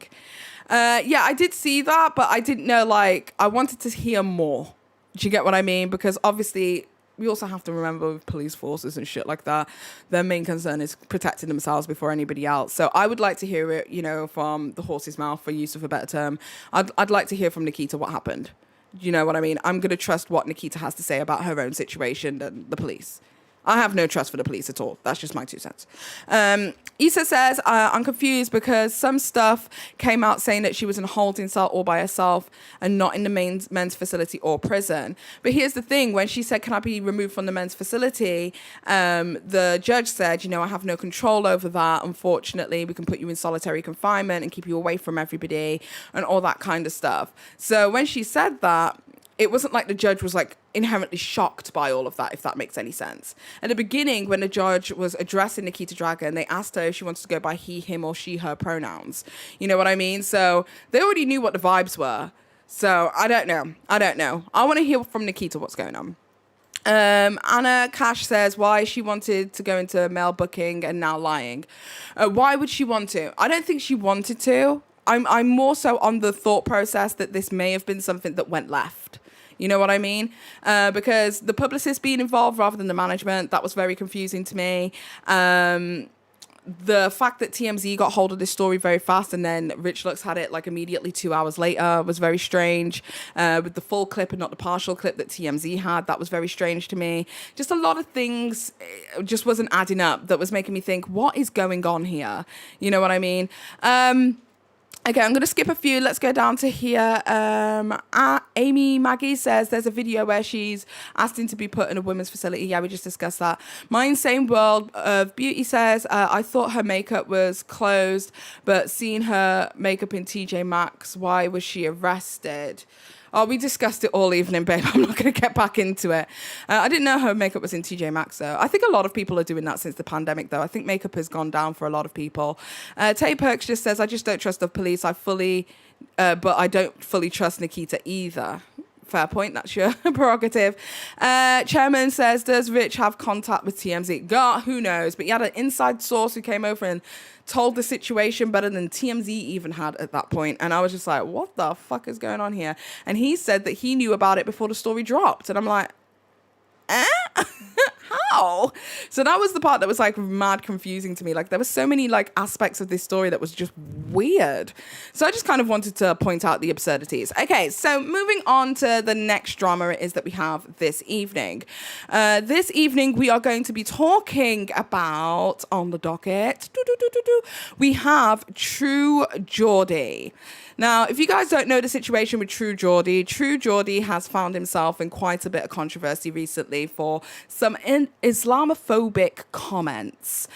And I kind of wanted to add a little bit extra to the Islamophobia, not necessarily the Islamophobia itself, but more so kind of some more bigoted comments it is that True Geordie has said in the past. So we're going to be taking a look at that. So let's take a look at some videos and then we'll get back into the rest. So let's take a look at the videos. Are you fighting Andrew Tate? Mate, Hold on. There we go. Okay, so True Geordie got asked by a fan if he was going to be fighting Andrew Tate, and this was his response. Are you fighting Andrew Tate? Mate, come on. Andrew Tate's got God on his side now. There's no way Brian would win that. Although I would gladly blow myself up if I could take that fucking shitbag with us. That's the use of a stereotype there, which is obviously not what he... I'm just saying, if he really wants to prove it, do the right thing. Let's see how... It's a stereotype. Let's see how about that life you really are. Yes. Have you ever just watched something and just gone, oh God, yikes. Now, I do believe that this was an attempt at a joke, but it was an attempt at a joke rooted in a Islamophobic stereotype. And it didn't even, like, the joke didn't even land. Do you get what I mean? Like, that's the part that gets me. Is like, sometimes when somebody says a joke, do you get what I mean? Like, and even if it's like an edgy joke, like the joke didn't even land. So you were sat there in silence with that joke, and the joke was terrible. Like, it was so bad. So we basically just turned around and said that, yeah, I'm not fighting Andrew Tate, but, I'd blow myself up if it meant that I could take that guy out. Like, what? And this is all down to the fact that Andrew Tate, which we hate on this channel, I'm just going to throw that out there collectively. Even if you choose to have a different opinion, it doesn't matter. This is the opinion of the channel. We don't like this guy. This guy's full of shit. But he doesn't deserve Islamophobia, dude. Like, yikes. So that's what he said, and Andrew Tate did respond to this. Although, yeah, We'll take a look. Muslims. It's really, really bad. Okay, so Andrew Tate responded to it, and this is what Andrew Tate had to say. There's not many people in the world I have a personal beef with. I've had some internet beefs back and forth. There's very few people I personally dislike. One of them is True Geordie. Anyone who's followed me long enough understands why. He's a very insulting, fat, vulgar. He's a dickhead. He's an unlikable person. He's not very smart. Am I the only person who finds Andrew Tate's accent really irritating? Now, I know that he's quite displaced as an individual, like he's lived in various different places, but he dips into British, then he dips into like all of his other accents, and it's just so weird to me. Like, I've literally never heard an accent like Andrew Tate's. Oh, yikes. Stupid. He has his little girlfriend who sits next to him. And they did a video about me long ago where they were insulting a bunch of women who worked for me, calling them horrible names. He made full-grown women cry. I replied and said that's a horrible thing to do and he should apologize. He refused to apologize because he was full of hate. Turns out the man was full of hate because he ended up begging for dildos off of a woman. The screenshots were leaked of him. Okay, just to give you guys a bit of like a brief history of that. So like a year ago, maybe 2 years ago in 2020, True Geordie had a bunch of like messages leaked where he was like, you know, asking for domination and to be cooked and wanted to be like, you know, rammed with a dildo by a woman and all this kind of stuff. Listen, we don't kink shame here. Whatever gets you going, my dude. Do you get what I mean? I don't feel no kind of way to it. But he's kind of using that as a way to take a jab at him. But those DMs were leaked like 2 years ago now, and he's like using it as a jab. But just so you know, like he's not randomly saying random stuff. Like it kind of has some context. Begging for dildos, begging to suck on them, begging to be cheated on because he likes to be dominated by females. He sits there, fat. That's why he eats so much, to try and pretend he's bigger than he is. He sits there fat, trying to convince the world it's muscle, and that he's a tough guy. But truthfully, he begs to be dominated by females. So this person is genuinely a piece of shit. And now, after me converting to Islam, he made a piece on one of his podcasts saying that I'm not true in my conversion, and then insulted all Muslims. Then that Muslims blow themselves up, and that I should go blow myself up. We should all blow ourselves up, making fucking racist comments about an entire religion, as if that's somehow funny. Let me tell you something, my friend. And if True Geordie, if you're watching... I love that. Let me tell you something, my friend. That seems like something my dad would say. Let me tell you something, my friend. This is a message directly to you. There are certain times in life you need to know when to shut the fuck up. There are certain things which are not funny. Certain things are not beyond reprisal. You don't sit and insult a man's religion. Just like you don't insult a man's entire company and the people who work for him. That's one thing. But to insult my religion and the religion of billions of people across the fucking planet, making ignorant jokes about fucking blowing ourselves up, thinking that's going to go without consequence. You're going to learn very quickly, my friend, that was a mistake. You're going to learn very quickly, my friend, that was a mistake. I'm sorry. Like, I refuse to feel like this guy is a human. Like, nobody talks like that. And I think it's like that displacement and the mixture of accents, but I'm just like, what? You're going to find out very soon, my friend, that was a mistake. This guy, he's a joke. I literally cannot listen to this. Oh, okay. So, what's that? Before we get into the second part. So, what ended up happening is, sorry. Oh, God. Okay. So, what ended up happening is, what's that? Wrong ones. We're in Nikita. Here we go. So what ended up happening was a bunch of different sponsors ended up leaving True Geordie and his podcast. So we have My Protein, who said, following an investigation into the comments made by True Geordie, we have terminated our working relationship. My Proteins, at My Protein, we stand firmly against Islamophobia and other forms of discrimination and expect the same values to be upheld by our ambassadors. Another one said... Poker Stars. They said, we have terminated our contract with True Geordie with immediate effect at Poker Stars. We are committed to making poker as inclusive and as accessible as possible. We do not tolerate any comments or attitudes that don't align with our inclusive values. Okay, another one, which is by Gymshark. They say, we do not condone racism, discrimination, or Islamophobia in any form. We do not agree with the comments made by Brian, aka True Geordie, and we have suspended our relationship with him indefinitely and immediately. Now, Gymshark were the ones who started this role of all of these other companies like choosing to disengage with him, and after that, like, it literally just snowballed, and he's essentially lost like the majority of his big sponsors behind this. I don't know how many sponsors he has. Honestly, I don't watch the True Geordie show, so I can't tell you. But all I know is from what I've seen on social media and what people have been saying, Gymshark is his biggest people. So once that happened, it kind of started like a snowball effect, and now he's losing sponsors left, right, and center. So obviously, after all of that, as you can imagine, he also got banned from Twitch. But after that, as you can imagine, True Geordie then ended up making an apology video called I'm Sorry. And this was one of the strangest apology videos I've ever seen. So we're going to take a look at why it was so bad. 22 minutes to say I'm sorry, 22 fucking minutes to say I'm sorry. And then to top that off, he had his friend in it. Let's just take a look at it. It's bad. Mrs. family are Muslim, yeah. full believers. Full blown. I nearly said. Okay, this isn't it. Apologies. So this was a clip that Kavos found. So Kavos, the commentary YouTuber, he found this clip of True Geordie basically turning around and making this joke previously. Like, this isn't the first time that True Geordie has made this joke in the past, right? And I'm going to be like kind of delving into some other stuff it is that I found as well. But this was what he said. Let's go back a little bit. Apologies. I've skipped ahead of my script. Let's go. Your Mrs. family are Muslim, yeah. full believers. Full blown. I nearly said full blown. Full blown Muslim. Full blown. Full blown. So he'd already made this kind of joke before with absolutely no repercussions. It's only because this one clip has gone viral.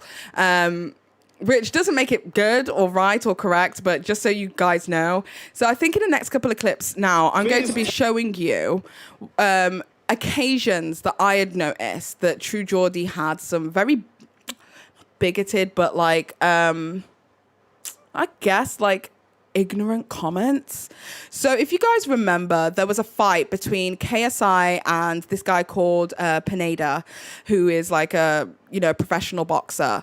And I watched the fight live, and whilst I was watching that fight, like there was 3 occasions that True Geordie made like really insanely racist, I guess, if you will, comments about like, Pineda and his name, as well as Pineda and his, want to leave the country. Just stuff that made me feel icky, that made me feel like this guy's quite ignorant. And this was like my first exposure to True Geordie as a person, and then me realizing that like, actually this dude's fucked. So let's take a quick look. Remember, taking a battering like a man. Both of them took it like a man. They tried their heart out. This guy is in here for a quick payday to get the hell out of this country. What the fuck was that?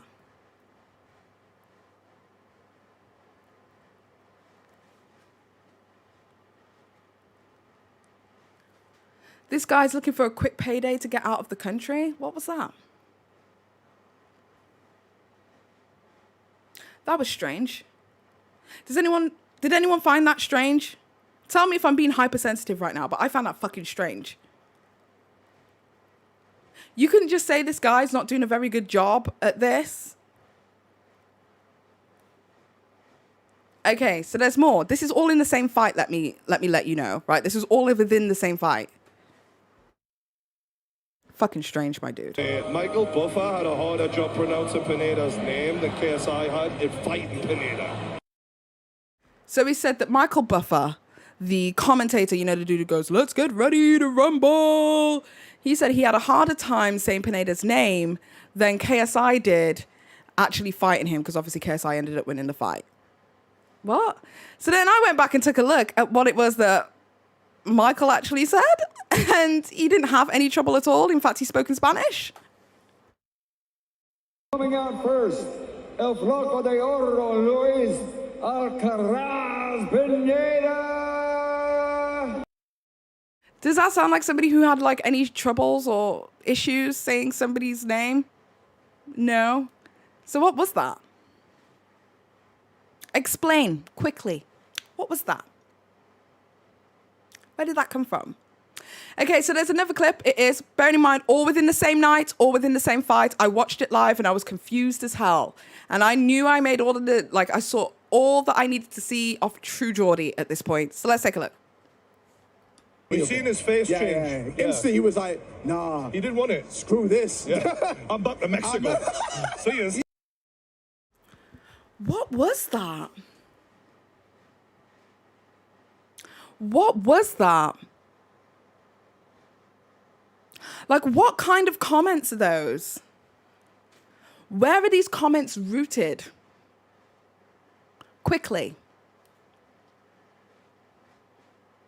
And I'm sorry, people can say like what they want about individuals, but that for me was my first red flag, the first red flag. So this Islamophobia thing, when it came out, I was not surprised. It was red flag. Big red flag. Big red flag. Okay, so I think now we're going to get back into what it was that I was saying, which is that True Geordie ended up making an apology video. So I think we're going to be taking a look at that now, I hope. Otherwise, I've got my script all fucked. Okay, hurry up. Back to the True Geordie podcast. So let's get straight into it. I've recently made a joke online and it's caused a reaction, upset. People are not happy with it. So me and Lars wanted to come on here, talk about it amongst ourselves. We were on the stream at the time that the joke was said by me. Wasn't Lawrence's joke, was my joke, just to be absolutely clear. Just to sort of give context for it, an old friend of mine, we'll call him Mr. Potato Head for the sake of this podcast, because I know you'd be desperate for me to say his name. That sounds trivial, but it's not. It's just the way he is. He recently claimed to have joined Islam. Now, given some of his previous statements that absolutely contradict what a lot of Islam is about, I definitely didn't believe a lot of what I was hearing from the internet. I made a joke in questioning that newfound faith of his that conveniently comes at a time when he needs as many supporters as he can get. It was a stupid joke. As much as I don't want to repeat the joke, I think it's only right so that people have context who don't understand. I said if he really wants to prove he's a Muslim, he should blow himself up as a suicide bomber or something like that.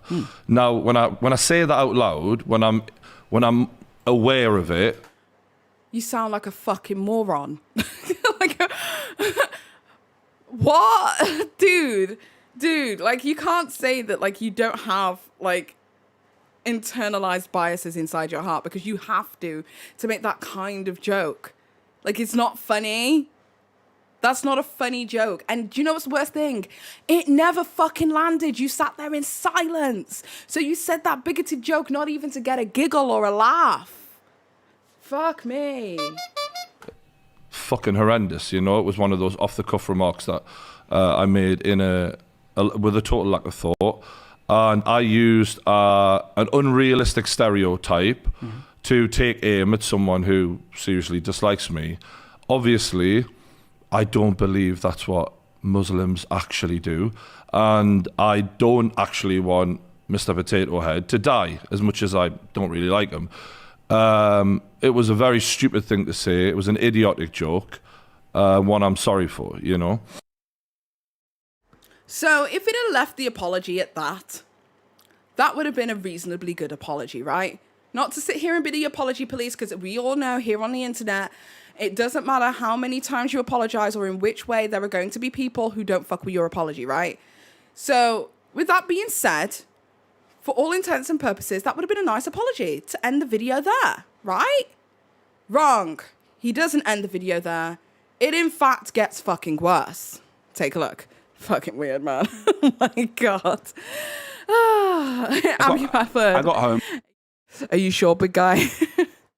My wife had been sent this clip hundreds of times at this point. Okay. Kind of saying... Apologies for that to her, by the way. We're going to see him get emotional now. You ready for big guy cries? Okay?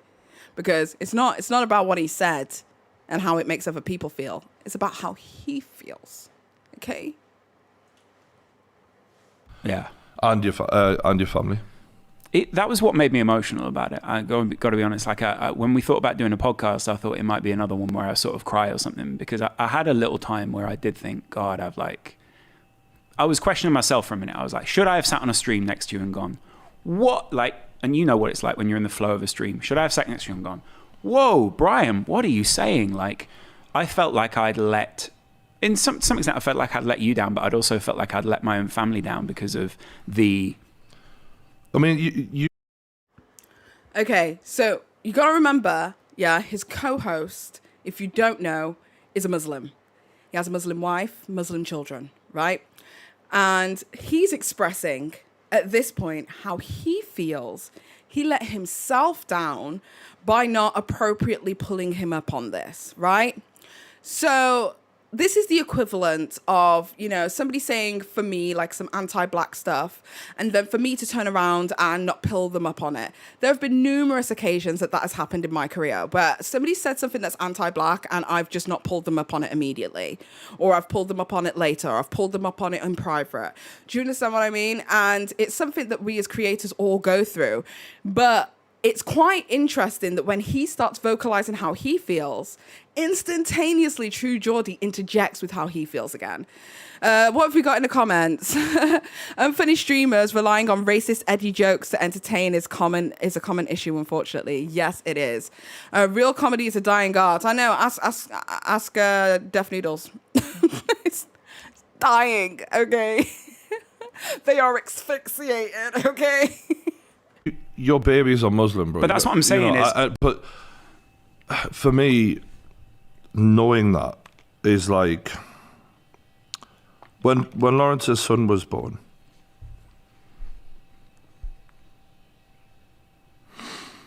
It meant a lot, you know, to me. It meant a lot to him. When his son was born, it made an impact on his life that you will never know. So when he said something fucking xenophobic, he thinks back to that child. Oh my God. And to think that anyone would think that that's like a thing that's in me. I like the fact he said, the fact that anyone would think that this is a thing that's in me, rather than the fact that anyone would believe that that was my mentality. Like, the thing that's in me is so funny to me, because why that language? Like, why that phrasing? Do you get what I mean? It's not taking accountability. It's subduing your own racial biases. And we've had this conversation on my Twitch. Once again, I stream on Twitch 2 nights a week. Definitely go check it out. My name on Twitch is PaigeChristieUK. But we've had this conversation a few times on my Twitch that, like, internal biases exist, right? Everybody has a little bit of racism in them. People don't like to admit it. People like to pretend like it doesn't exist, but everybody does, right?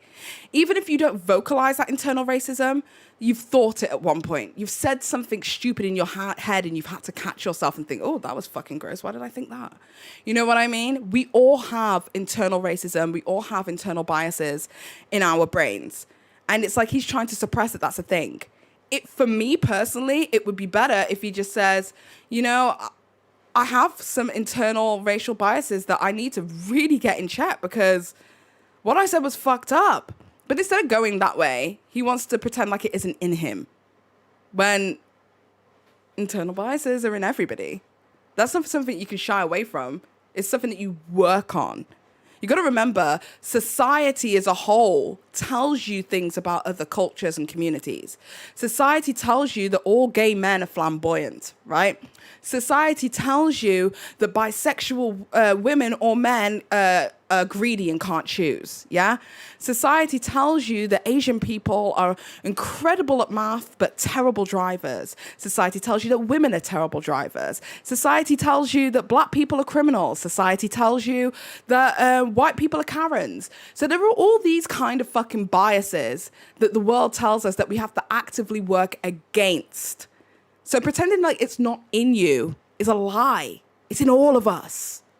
Okay, moving fucking on. When I have so much like love for your family,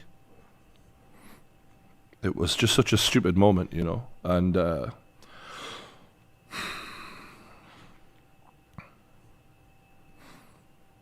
that's when I thought about people like Gib, you know, like people who I do rate and respect, who would think and see that and think, what is he? What does he really think in that sense? Yeah, because it's just not who I am, you know. So we have to remember, that whole crying session was an interjection of the actual Muslim person telling him how he felt when he let that slide.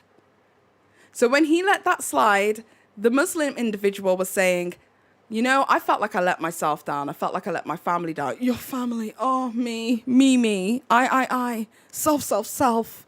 And me and I and self, me and I. And I and me and self. You didn't listen to him. He was telling you something from his perspective, and you didn't listen to him.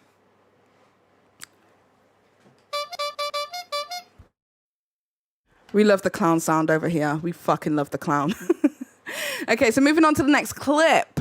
In this next clip, I do believe he's going to be talking about... But it is so important to learn to do that, I think, and to figure out who you are, because only then can you actually figure out who you want to be with. You know? Okay, so at the end of all of this...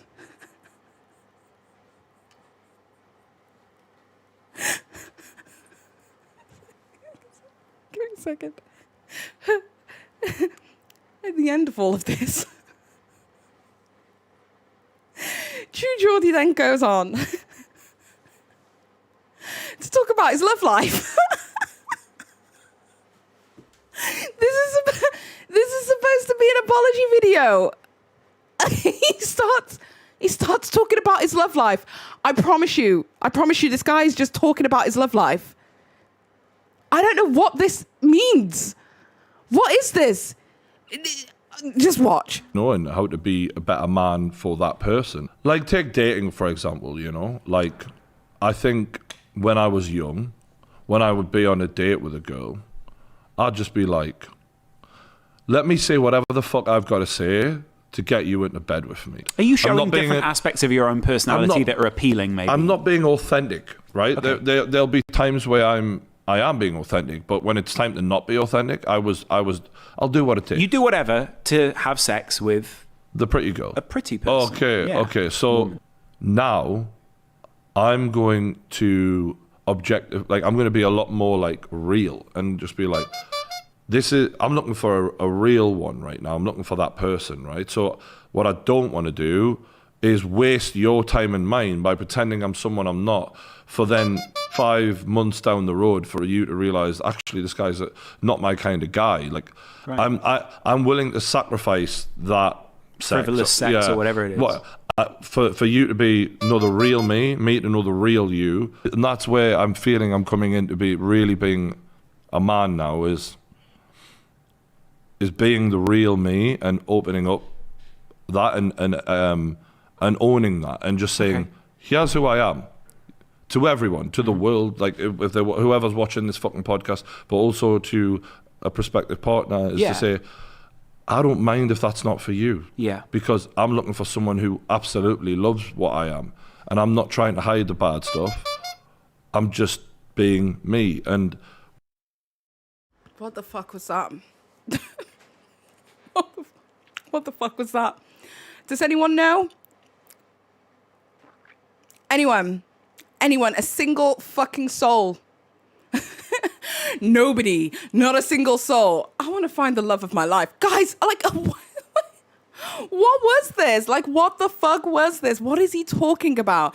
So then, if it couldn't get any worse, he decides to end his podcast by saying the following.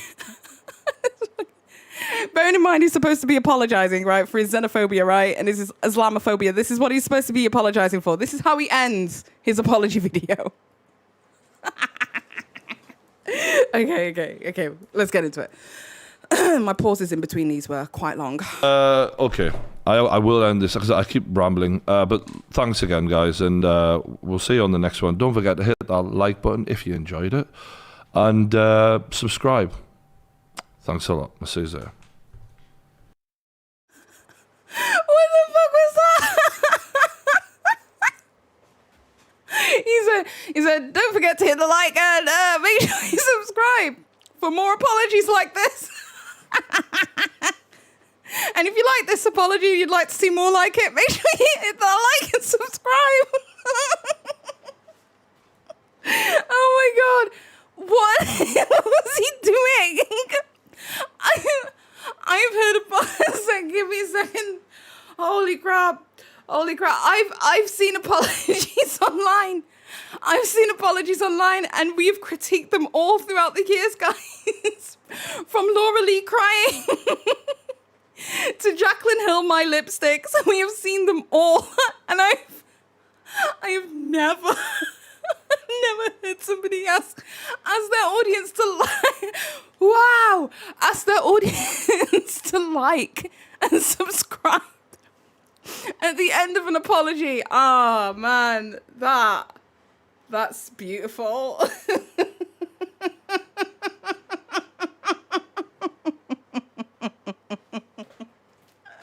was beautiful. It's the best thing I've seen on the internet in a long time.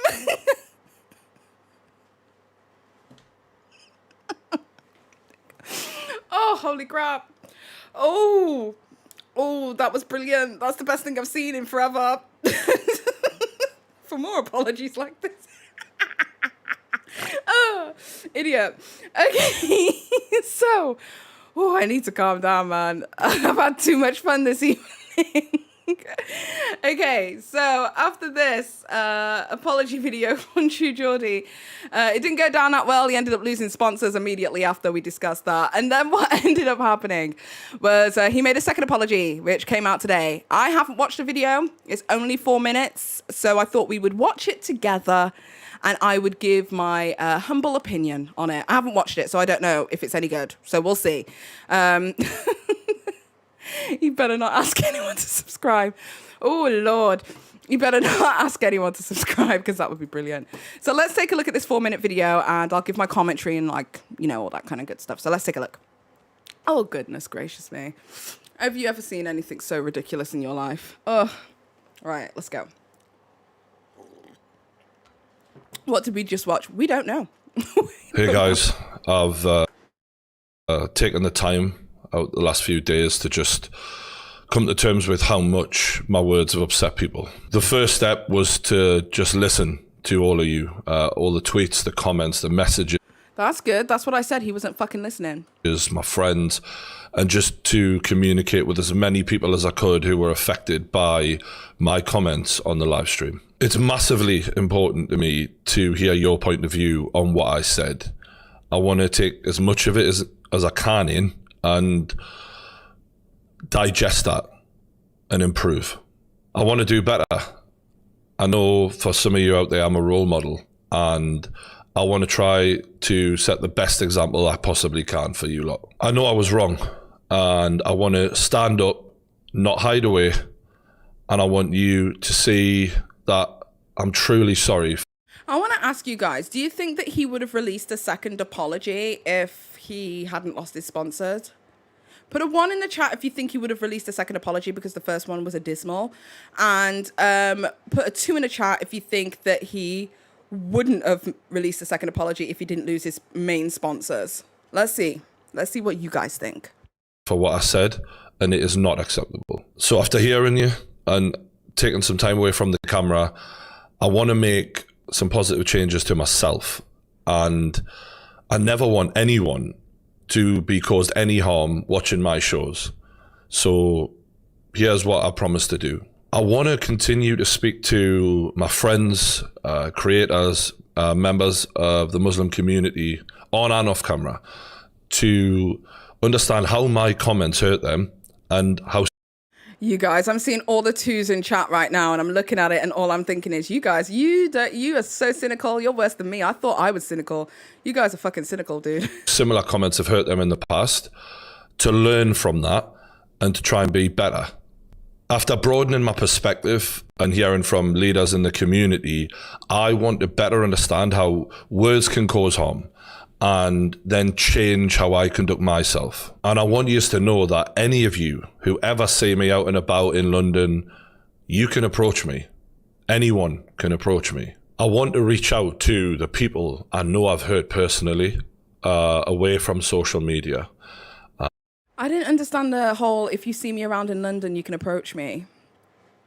What does he mean by that? We're a cynical bunch. I know you guys are. I know. I thought that you guys would be a little bit more chill. Well, we got a 1. We have a 1 from Panda Pop, only because he would look scared about losing his sponsors if he hadn't already.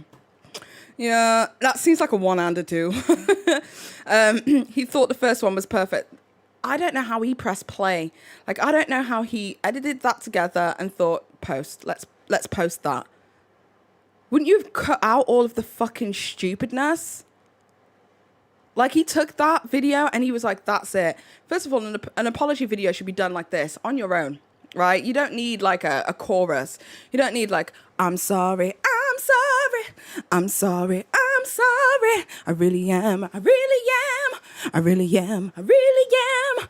I don't mean it, I don't mean it, I don't mean it, I don't mean it. We don't need a choir in the background. Do you get what I mean? We need you to say what it is that you think and how you're going to reflect and move on.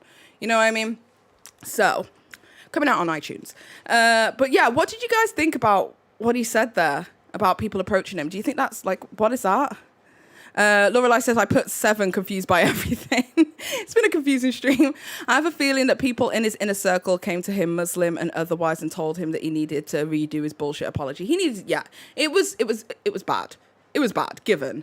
He doesn't seem like the sharpest tool in the shed. I think, listen, that dude's built an empire. He's not dumb, okay? He's not dumb. Bigoted, maybe, but not dumb. More singing. Keep it going, girl. I was vibing.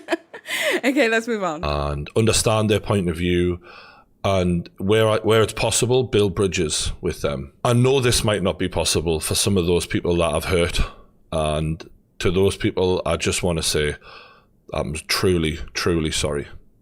I want to have an open and honest dialogue with you lot here. I want to hear your thoughts and your feelings. I want my channel to be inclusive to everyone. I want to use these videos to speak to as many of you as I can and show that I've listened and I understand your pain. And hopefully we can build some positive conversations from this. I have to work on myself. I have to be better, improve the way I think. And I am working on that. At the right time, I want to continue the podcast. I want to be raw, vulnerable, and open with my guests so that I can improve as a person. I want you to see that I'm growing, and that isn't going to happen overnight. But Okay, I like this one better. And the reason I like this one better is only because when he turned around and said that, you know, I want you guys to see growth. And it doesn't happen overnight. I was actually in Xylie's stream yesterday where she was, not yesterday, I think it was the day before, where she was talking about like personal growth and stuff like that. And if you guys don't know who Xylie is, Xylie Gets Real is possibly one of the best streams here on YouTube. And that's no cap. It's not because she's my friend. I was a fan before I became a friend, right? And Xylie Gets Real, she was talking about like growth and personal growth and stuff like that. And she was basically saying that, like, you know, she has a lot of old videos where in the past she had been very pro cancel culture, where she'd been like, you know, this person deserves to lose everything because they made one bad judgment call. Fuck that person. And she looks back on those times and she thinks to herself that, like, that was probably not the best attitude to have. And she's changed her stance significantly. But she also doesn't want to delete those videos from the past because she knows that she wants people to see growth. That people will see the person that she was and the person that she is and know that she's grown as an individual and grown as a human being. And I think that that's the vibe, right? I'm not taking down the Petty Paige videos. Not in no way, no how, regardless of how much my content has changed. And it's because I want people to see growth. There was one point in my life where I was sat there chasing views. Like, I was more concerned about getting to a story as quickly as possible than actually really reflecting and having discourse and, you know, being able to interact with my audience and the way that I get to now. Do you get what I mean? And I'm not going to delete the past. It is what it is. So change doesn't happen overnight, but when growth does happen, you can look back at the past and think, damn, that was it. That was the moment. You know what I mean? So I like the fact that he mentioned that it's not going to be overnight because people, like I said in my Miasaurus video, people seem to think that it happens immediately. They want to see you go from Charmander to Charizard. They don't give a fuck about Chameleon. They don't give a fuck about the middle process. What it actually takes to, you know, it's like recovery, yeah? People say that, like, you know, recovery is also relapsing. You know what I mean? You're still going to make bad decisions. You're still going to do bad things. You're still going to say bad things. You're still going to fuck up. That's a part of the human experience. But through those fuck ups, you get better every single time. And the whole point is that you're supposed to show up for yourself and want to be a better person every single day and fight against the person you were to be the person you want to become. You know what I mean? So for me personally, like, I want to see real growth. And I don't want to look at True Geordie's channel right now. I want to look at True Geordie's channel in 6, 10, 12 months later and see the person it is that he's tried to become. And I feel like that's the only way that we can gauge growth. Don't expect it to be in the next video, because it's not. Because they're still kind of the person they are. I want you guys to be able to see that I'm putting in the work and the change is happening. Thank you so much, Katie Lady. Yeah, if you can click on Katie Lady's link, go and subscribe to the Be Reels or the Get Reels. I don't know what we call each other, but Xylie's people. Go and subscribe. She has the best streams on YouTube. Right time. I will also bring back a lot of the content that you guys love from me, like the football and the fighting. But what I would say is I just need to work on myself first, and I hope you understand that. I want to say that I'm sorry for my actions. I know it was wrong, and I'm going to do better. My mission is simple. I want to have a positive impact on my community. I want to represent all of you lot as best as I can. I want to get people from different backgrounds with amazing stories and give them a platform so that they can be heard. My channel is and always will be open to anyone. The process of healing the pain I've caused isn't just going to happen overnight. But I want you to know that I'm here, that I'm committed to improving, and I want to be a better example to some of the young people who watch my content. I'll see you soon. And there's me, I'm sitting there. And if you like this video, slap a like on it. And don't forget to subscribe. And I'll see you in the next one. Not me waiting for an outro. Oh, what a fucking week. In fact, that's the name of the show. What a fucking week. Anyway, so that is about it for today. Today's stream. I hope you guys enjoyed it. Honestly, true tease, I'm so happy there's so much less people in this chat than there was the last time, because last time it was so incredibly hard to control and I was like literally so nervous. But I feel like I'm a little bit more relaxed this evening, which is awesome. So with that being said, if you like seeing streams like this, don't forget, slap a like on the video and subscribe if you want more content like this. That was my Geordie accent. But don't forget to slap a like on today's video. And but if you do like today's stream, make sure you slap a like on it, because if you like it, it stays. If you don't like it, I'll just go straight back to Twitch, bitch. So if you like it, it'll stay. If you don't like it, then it'll go. But if you guys do enjoy this kind of content, slap a like on it, subscribe, and also try and leave a comment for the algorithm, you know, because obviously we're in the chat right now, but the comments bustles as well. So try and leave a comment if you can, you know, even if it's commenting for the algorithm, it all helps. With that being said, I hope you guys have an amazing day or evening, whatever it is that you're doing. I will be back next week if things go well. I'll be back next week on Friday evening to do this all over again with what a week of all of the fucking shenanigans that have been happening on social media. We touched on 2 stories today. I did want to go into Selena Gomez, but I feel like that story's been done to death. So with that being said, next week hopefully we'll have some more stories. And until next time, I will see you in another video this weekend. You guys are going to get an unpopular opinions video from me. I think I'm naming the video like unpopular opinions that will most likely get me cancelled. So tune in for that. That'll be out this weekend. And with that being said, I hope you guys have an amazing day or evening, whatever the hell it is that you are doing. And until next time, you beautiful, amazing, badass bitches, it's been Paige. Bye. Oh, yeah, yeah, yeah, yeah, yeah. Oh, oh. Oh, yeah, yeah, yeah, yeah. No, we don't need your accolades. Hopping over barricades. Bonus, we are not afraid. We know we gon' elevate. 2, 3